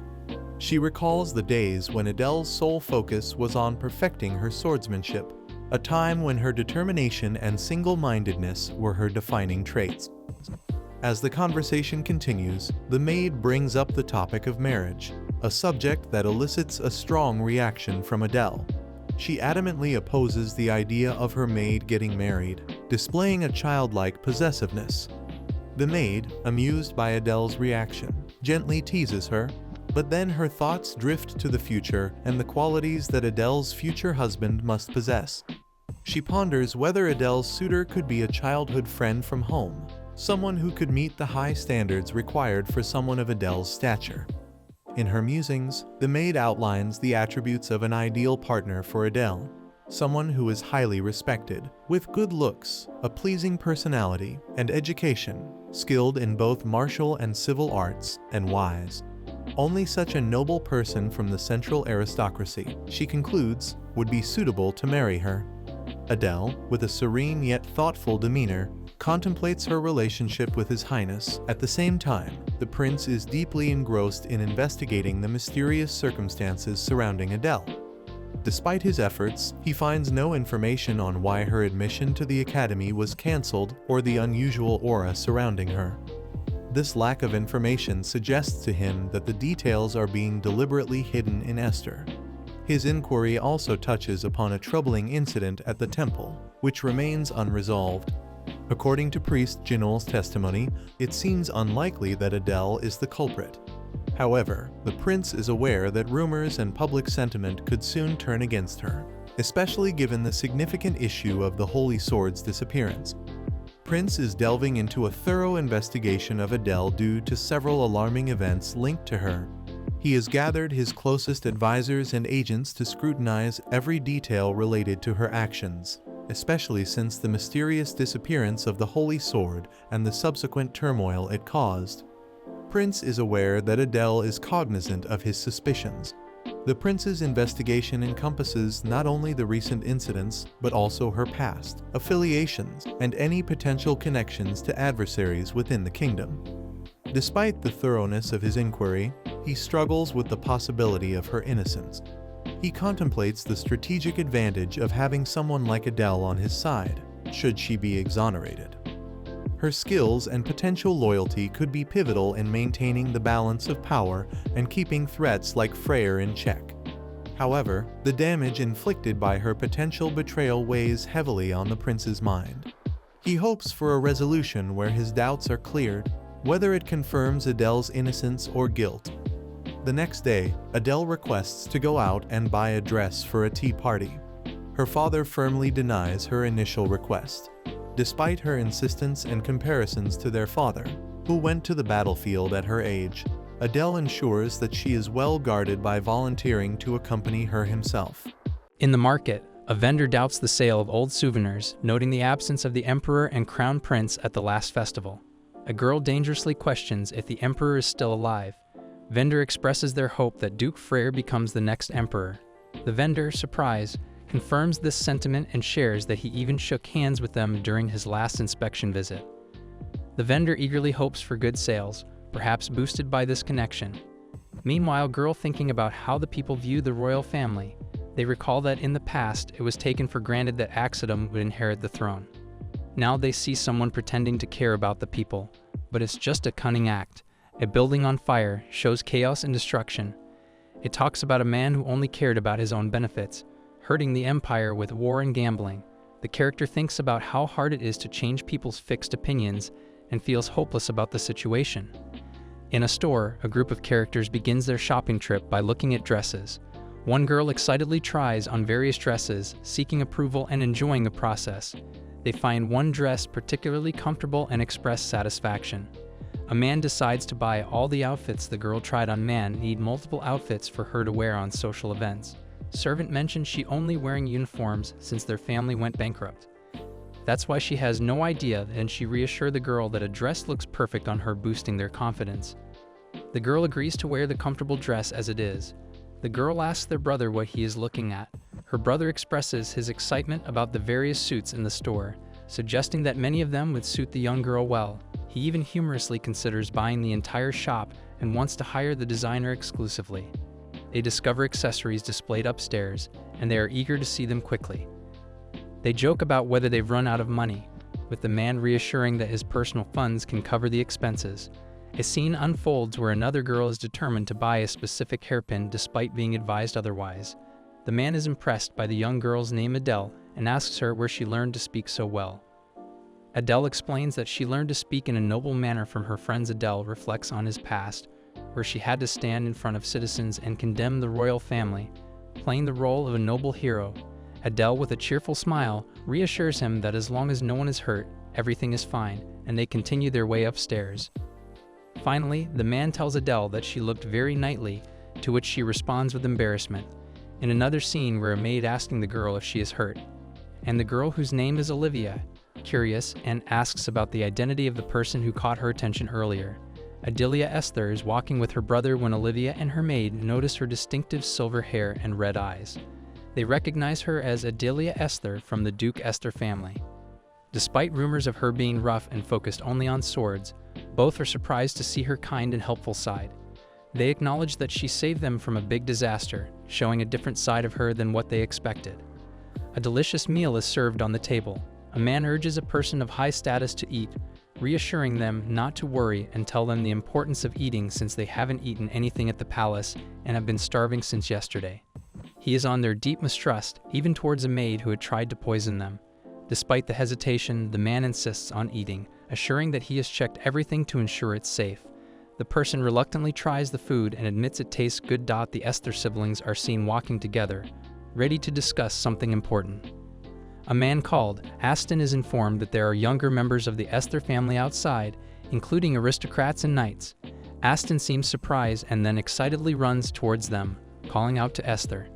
He approaches a group that includes members of the Magnus Knights of the Duke's estate. Aston mentions hearing about the recent joint training between the royal family and the Magnus Knights, but explains that he hasn't been able to visit often because he has been serving the crown prince. He excuses him, then said, "I'm currently spending time with a younger sibling." Then a man from the back comes in and asks, "I would like to speak to the princess." He respectfully asks for a moment to talk. He said, "I thought you might be curious about the children they rescued previously." Adele, inquiring about the safe return of everyone, to which she receives a reassuring response from the man that those going home have returned and those going to the orphanage have been settled there. As they continue with information about Barak's child being sent to the guild, as suggested by the princess, Adele then confirms if the child was sent to the Grisel Guild and is informed that due to a shortage of hands, the guild hired the child immediately as a low-level messenger. This message relieved Adele. Adele gives a gift to the man with brown hair. He learns that Adele bought the gift with her share as a token of gratitude for his concern. As the conversation shifts, he asks if he can leave, to which Adele hesitantly agrees. As she walks away, Esther notices her. Meanwhile, a group of characters discusses the intimidating nature of the vice captain and the challenges faced by the new knights. Sir Esther, ready to leave, confirms that their business is concluded. Adele explains that Aston admires his older brother. Esther said they have known each other since their time as knights. There is a flashback of a duel where Esther expresses a desire to get closer to Aston but faces challenges. The group discusses their plans, and Adele mentions she needs to visit the blacksmith's shop to buy a sword.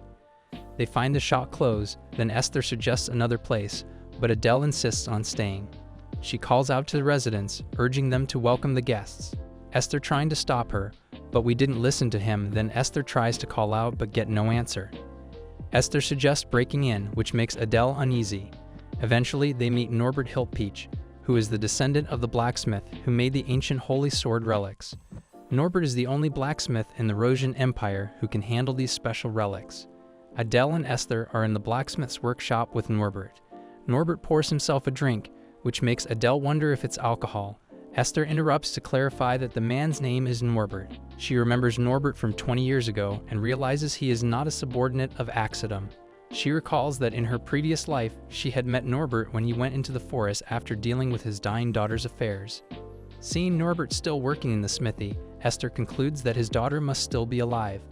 Norbert, now sitting and drinking, is curious why a nobleman like Adele is visiting him. Adele, sensing the importance of the moment, respectfully asks Norbert to take charge of Duke Esther's forge.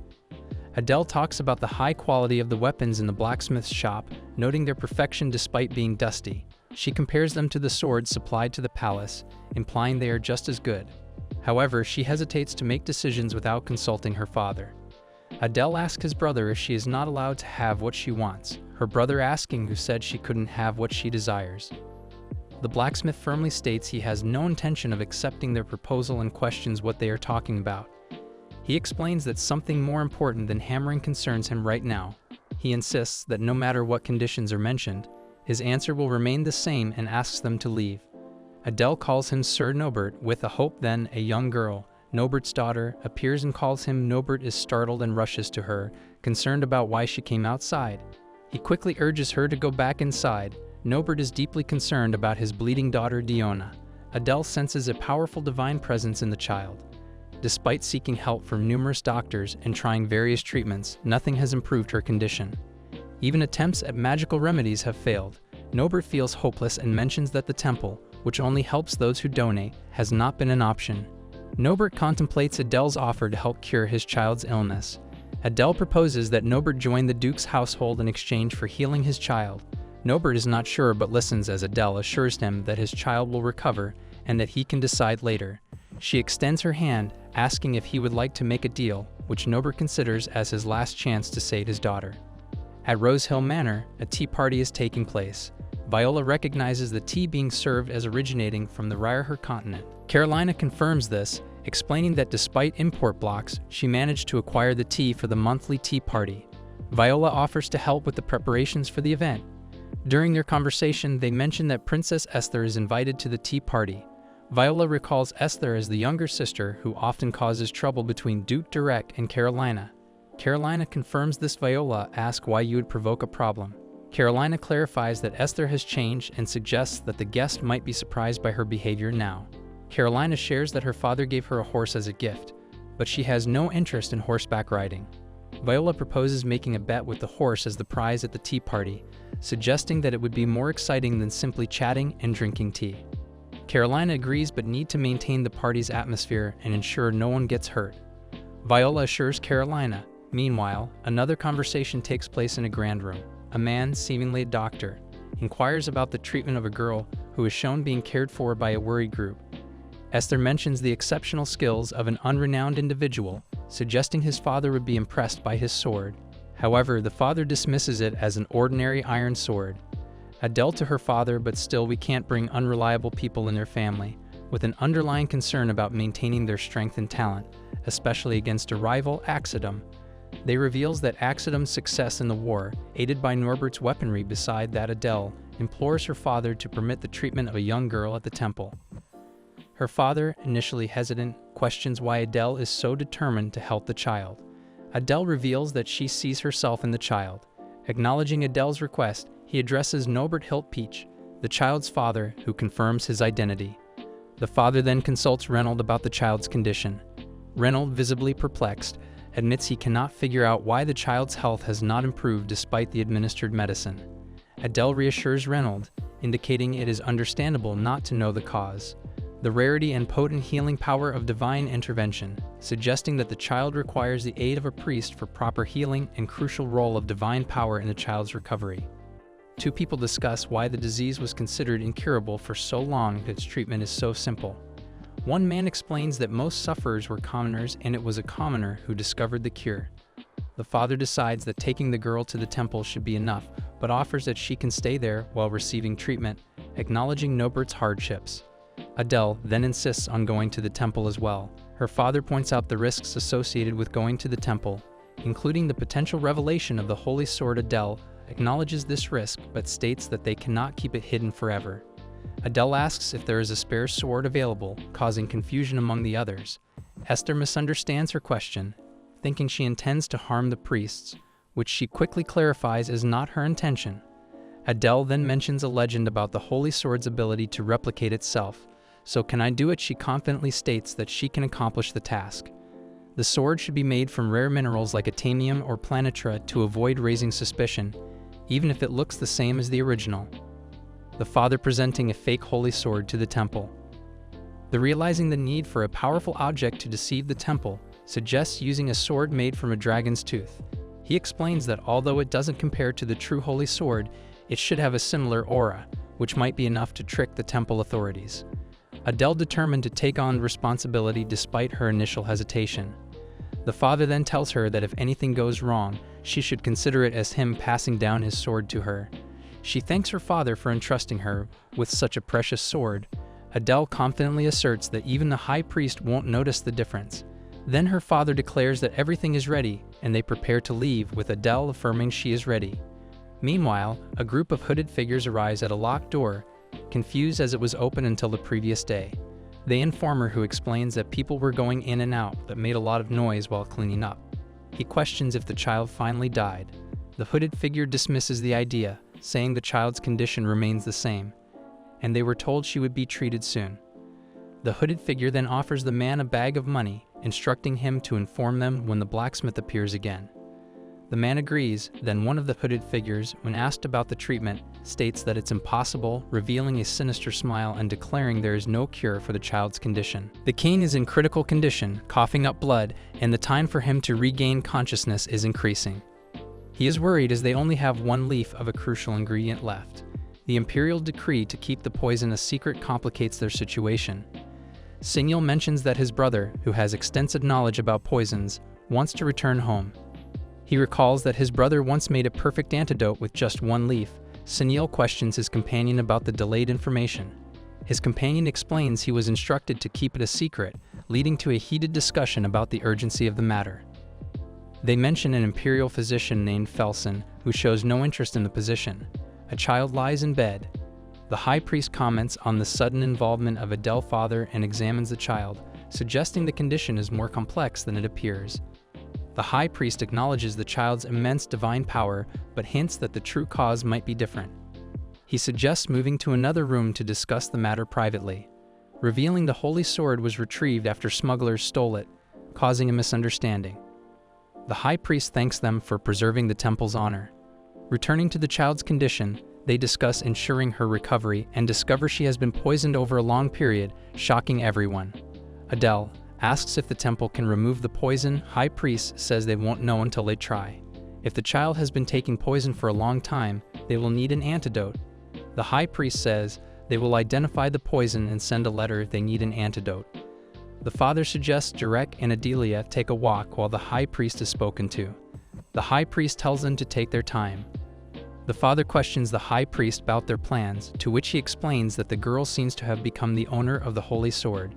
He reveals that they have brought a fake holy sword to avoid revealing the truth. The father confirming that he does not intend to reveal the fake sword, stating that if a hero chosen by the holy sword appears, it will strengthen both the imperial family and the temple. It is fortunate that the hero chosen by the holy sword comes from the Esther Duke's family. Priest suggests using this opportunity wisely. The father questions whether he is seen as the emperor's knight or as a duke. The high priest clarifies his meaning, revealing he had a revelation during his pilgrimage that Kronos supports Esther's intentions. Priest is reassured to do as he wishes, and the father blesses Rogente. Outside, Adele and Derek walk together.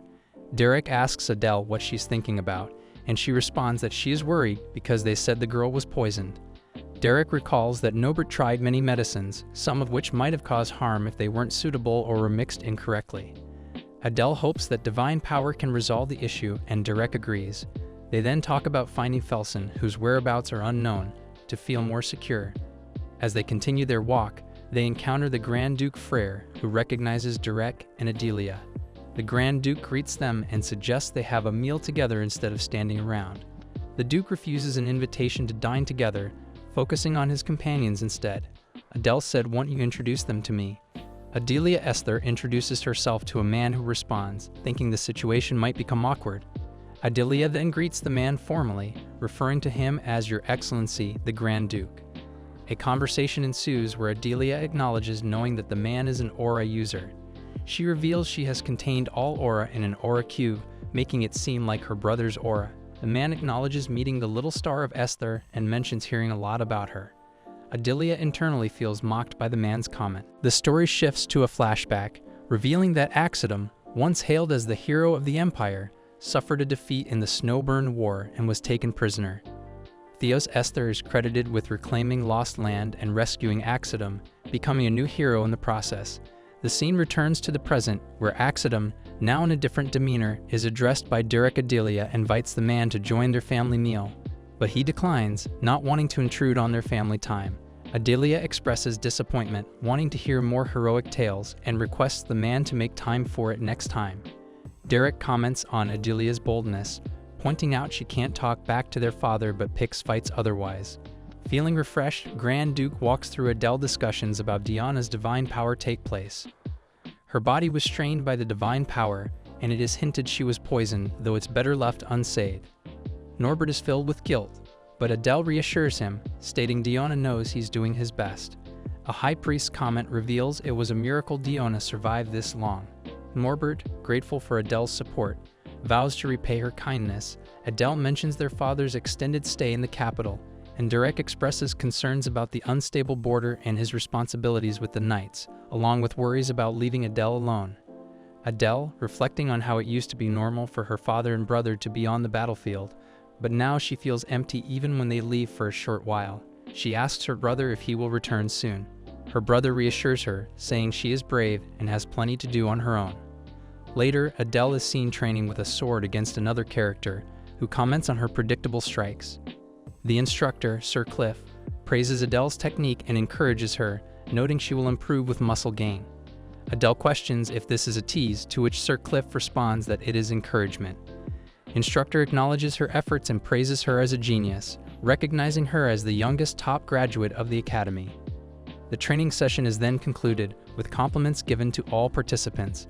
Adele, after being addressed formally by a man, is questioned about the movements of Count Deckard. She says that her family has had no contact with Count Deckard for the past 10 years. A young man stands by a bed and calls Your Majesty. He asks this person to wake up. The young man feels worried because he doesn't think he can lead the Empire. He knows their enemies also see this weakness. He asks the person not to leave him alone and calls in Father. Derek enters a grand room where he meets Duke. Duke asks Derek if he has come to see His Majesty, who is currently asleep. Duke then invites Derek to wait in his office to discuss something important. In the office, Duke confronts Derek about not having contact with the Count of Deckard for a long time, a fact he learned from a young lady. He is upset that Derek mentioned the Count's name to the young lady, especially since the Count is related to her deceased mother. Derek acknowledges Duke Angers but tells that he wants to help their family. Duke, recognizing Derek Esther's friendship with His Majesty, asks Derek to protect him. Adele returns home and asks her maid if she enjoyed the peace while she was away. The maid quickly says she did not enjoy it at all, and that everyone knew she cried herself to sleep every night. Adele hands the maid a beautiful brooch, saying she bought it for her while picking out gifts for her father and brother. Sarah is touched and wonders if she can accept such a gift.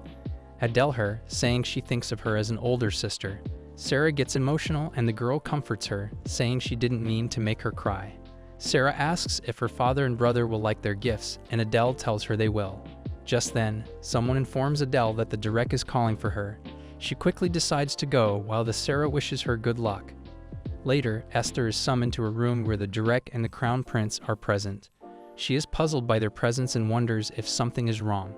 The Derek explains that he met with the High Priest, who discovered that the mysterious disease is caused by poisoning from a toxic herb called poldiaquin, which only grows in a region called Dykard. Esther recalls that the Crown Prince had also asked about Dykard, and it becomes clear that the king has been poisoned with poldiaquin. The Derek mentions that to make the antidote, they need unprocessed poldiaquin. Crown Prince, noting that the distribution of something has completely stopped and that he cannot enter the closed-off place on his own. Adele suggests they should quickly go to a place called Dykard with her father Derek. Adele questions why the others in the room are hesitant, pointing out the urgency of the situation.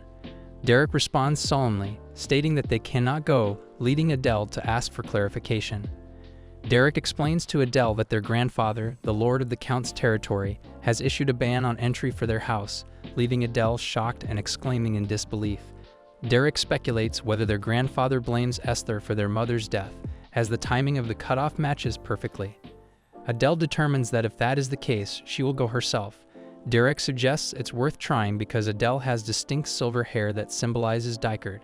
A map depicts the route to their destination, mentioning that it is 2 full days away, even without stops, and warning that taking nights will bring threats from monsters. Derek insists he can't let her go alone, but the Duke says he will accompany her. Derek then agrees that if the Duke personal guards come along, it would be safer. Derek is urged not to hesitate, and in the end, Derek tells the Duke to take good care of Adelia. A group of people, including Adele and Duke, are traveling through a forest in a carriage with knights.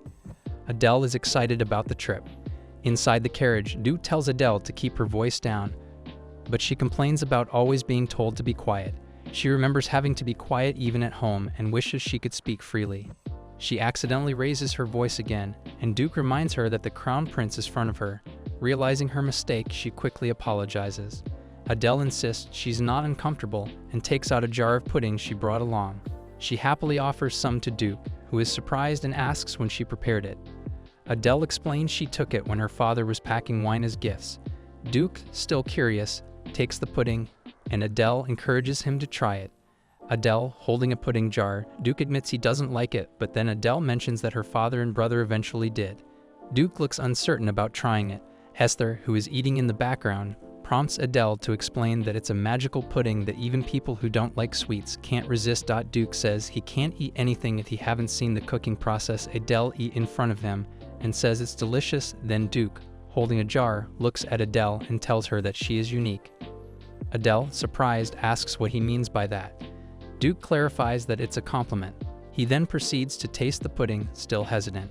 Adele eagerly watches and asks how it is. Duke tastes it and is visibly impressed, admitting that it is delicious. Adele, pleased with his response, reminds him that she told him so. As night falls, Duke and his group prepare to move again. Duke looks confused but goes along with the plan. Adele steps out of a carriage and asks why they are leaving without resting. She reminds Duke that this is his first long trip by carriage and suggests they rest since traveling at night is dangerous. Adele mentions they are about to enter the Valence Mountains, a tough part of the journey. Sitting by the campfire, she recalls past trips through the area. Duke gives her a bowl of food and apologizes for its simplicity, considering her noble status. Adele reassures him, sharing how on the battlefield, such meals were often rare. Duke listens with interest, knowing her father is a war hero. They connect over these stories. Adele asks Duke why he isn't eating, and he responds that he doesn't feel like it. She encourages him to eat a bit since it's a long journey. Duke tells Adele she should eat more. Adele tells him he should not be picky, as it might affect her growth. Duke asks she likes tall people. Adele is seen running toward a group of cloaked attackers with knives. She quickly realizes that they are skilled fighters, not amateurs. As she engages them in battle, she thinks that defeating them without killing might be too difficult. She considers calling for the knights but decides against it. One of the attackers grabs her hair, but Adele responds by summoning her aura, stating that it has been a while since she has fought with her full power. The attackers are surprised by her strength and glowing aura as she continues to fend them off, urging herself to hurry. The attackers, in a desperate move, decide to kill her quickly. But Adele maintains her focus, determined to uncover the mastermind behind the attack. She confronts one of the attackers, demanding to know who sent them, but before she can get answers, The attacker bites down on a poison pill hidden in his molar, ending his life to avoid revealing any secrets. Frustrated by this, Adele reflects on the lengths these enemies are willing to go to keep their secrets hidden. Duke then appears, surprising Adele. She explains she came out because she couldn't sleep. Duke suggests they return together, leaving Adele to wonder if he saw any of the fight. Adele is worried about being seen as suspicious after an incident involving her powers. She expresses her concerns while walking through a dark forest with Duke. Duke informs her that the arena has been shut down, hinting at the gravity of the situation. They discuss the possibility that their actions might have been noticed, and Adele speculates that the princess could be involved. Adele then advises Duke that he is overthinking due to a lack of sleep, her concern for his well-being evident. Duke acknowledges her advice, noting that she had been adamant about him eating properly earlier, and now she's focused on his need for rest. As they discuss their upcoming journey, Duke admits that Adele is right about the need to avoid pointless thoughts. Duke's concern for the Emperor surfaces, with Adele gently probing about his worries, showing her understanding of the burdens they carry. Duke reassures Adele that she will get plenty of rest on their way back, Adele reminiscing about Duke with his arms full of a fictional item, Poldiaquin. Duke advises Adele to get some sleep too, he teasing her that the princess needs to grow taller. Duke reminds Adele that she shouldn't hit royalty. Adele and Duke arrive at Dykert County, where Adele appears nervous about their situation. They discuss their plans and concerns as they prepare to enter the county. Duke reassures Adele, showing his support. Adele proceeds to interact with the officials, showcasing her identification and asserting her identity as the granddaughter of Count Dykert. Then she's showing her silver hair to bypass formalities. The officials remain strict, insisting on proper identification. He dismisses her and asks her to stop bothering him. She becomes furious and demands respect, questioning the training of the knights. The guard is unimpressed and calls for the next person, ignoring Adele's claims. She insists on seeing the Lord. Adele finds herself behind bars, baffled by the variety of strange people she encounters. She starts laughing nervously, questioning what is happening around her, wonders why no one recognizes her silver hair, a sign of her important family from Dykert. Determined to prove herself, Adele shows her identification with the crest of the House of Esther. However, the guards accuse her of having fake documents and order her arrest. Alone and separated from her allies, Adele feels the seriousness of her situation. Viscount Palokigrifta arrives and questions her, accusing her of pretending to be from the House of Esther. Adele, confident, states her heritage from Dykert and demands to speak to the real lord. The Viscount, upset by her lack of respect, reveals his noble status, but Adele insists on talking only to the true lord. Sir Paloki accuses her of impersonation and doesn't care about her claims. Adele insists on her identity, but Sir Paloki dismisses her and implies that her fate is in his hands. He threatens her subtly, saying no one would know if something bad happened to her on the way to the Count's territory. Adele stands firm, telling him to watch his words. Sir Paloki mocks her situation, questioning what she can do from a dirty cell. Adele confidently replies that she can do plenty. There's a plenty I can do too, her aura flaring up again. They shout monster, but she fiercely defends her honor and insult her. A man and a woman are sitting together in a fancy room. The woman looks upset, and the man tries to comfort her with medicine. She is worried about finding something important for her child. Suddenly, a young girl runs into the room, and calling out to her grandparents are surprised and happy to see her. Mirolda hugs her tightly. She tells Adele how long she has waited and how worried she was. Adele's grandmother is in a state of confusion, mistaking Adele for her deceased daughter. Adele apologizes for arriving late and seems understanding of her grandmother's mistake. The grandfather to Duke that was an unexpected visit and the circumstances that led them there. Their mother's death and the strained relationship between two families. They believe Esther's suffering might have been avoided if the families hadn't fallen out. Grandfather looking at them seriously prompts thoughts about whether he is upset about their unannounced visit. He then acknowledges how much they have grown and recalls a moment of confusion, thinking they were their mother. He notes that seeing them has eased his anger. Decree made in anger but retracted quickly because the grandfather still wanted to see his grandchildren. The discussion reveals that orders were given to Paloch, who managed the territory temporarily. Paloch arrives late, having been delayed by persistent soldiers. He complains about being imprisoned in the dungeon, causing surprise and anger among the family members. Paloch claims to be the lord of the territory and insults the grandmother, saying she clings to the ghost of her dead daughter. causing the grandfather to strike him in anger. Peloche, beaten and scared, tries to defend himself, saying he is being framed, but the grandfather silences him, expressing regret over allowing him personal soldiers to arrest him and realizing it was a grave mistake. Peloche proclaiming the situation to be unfair as he is taken away.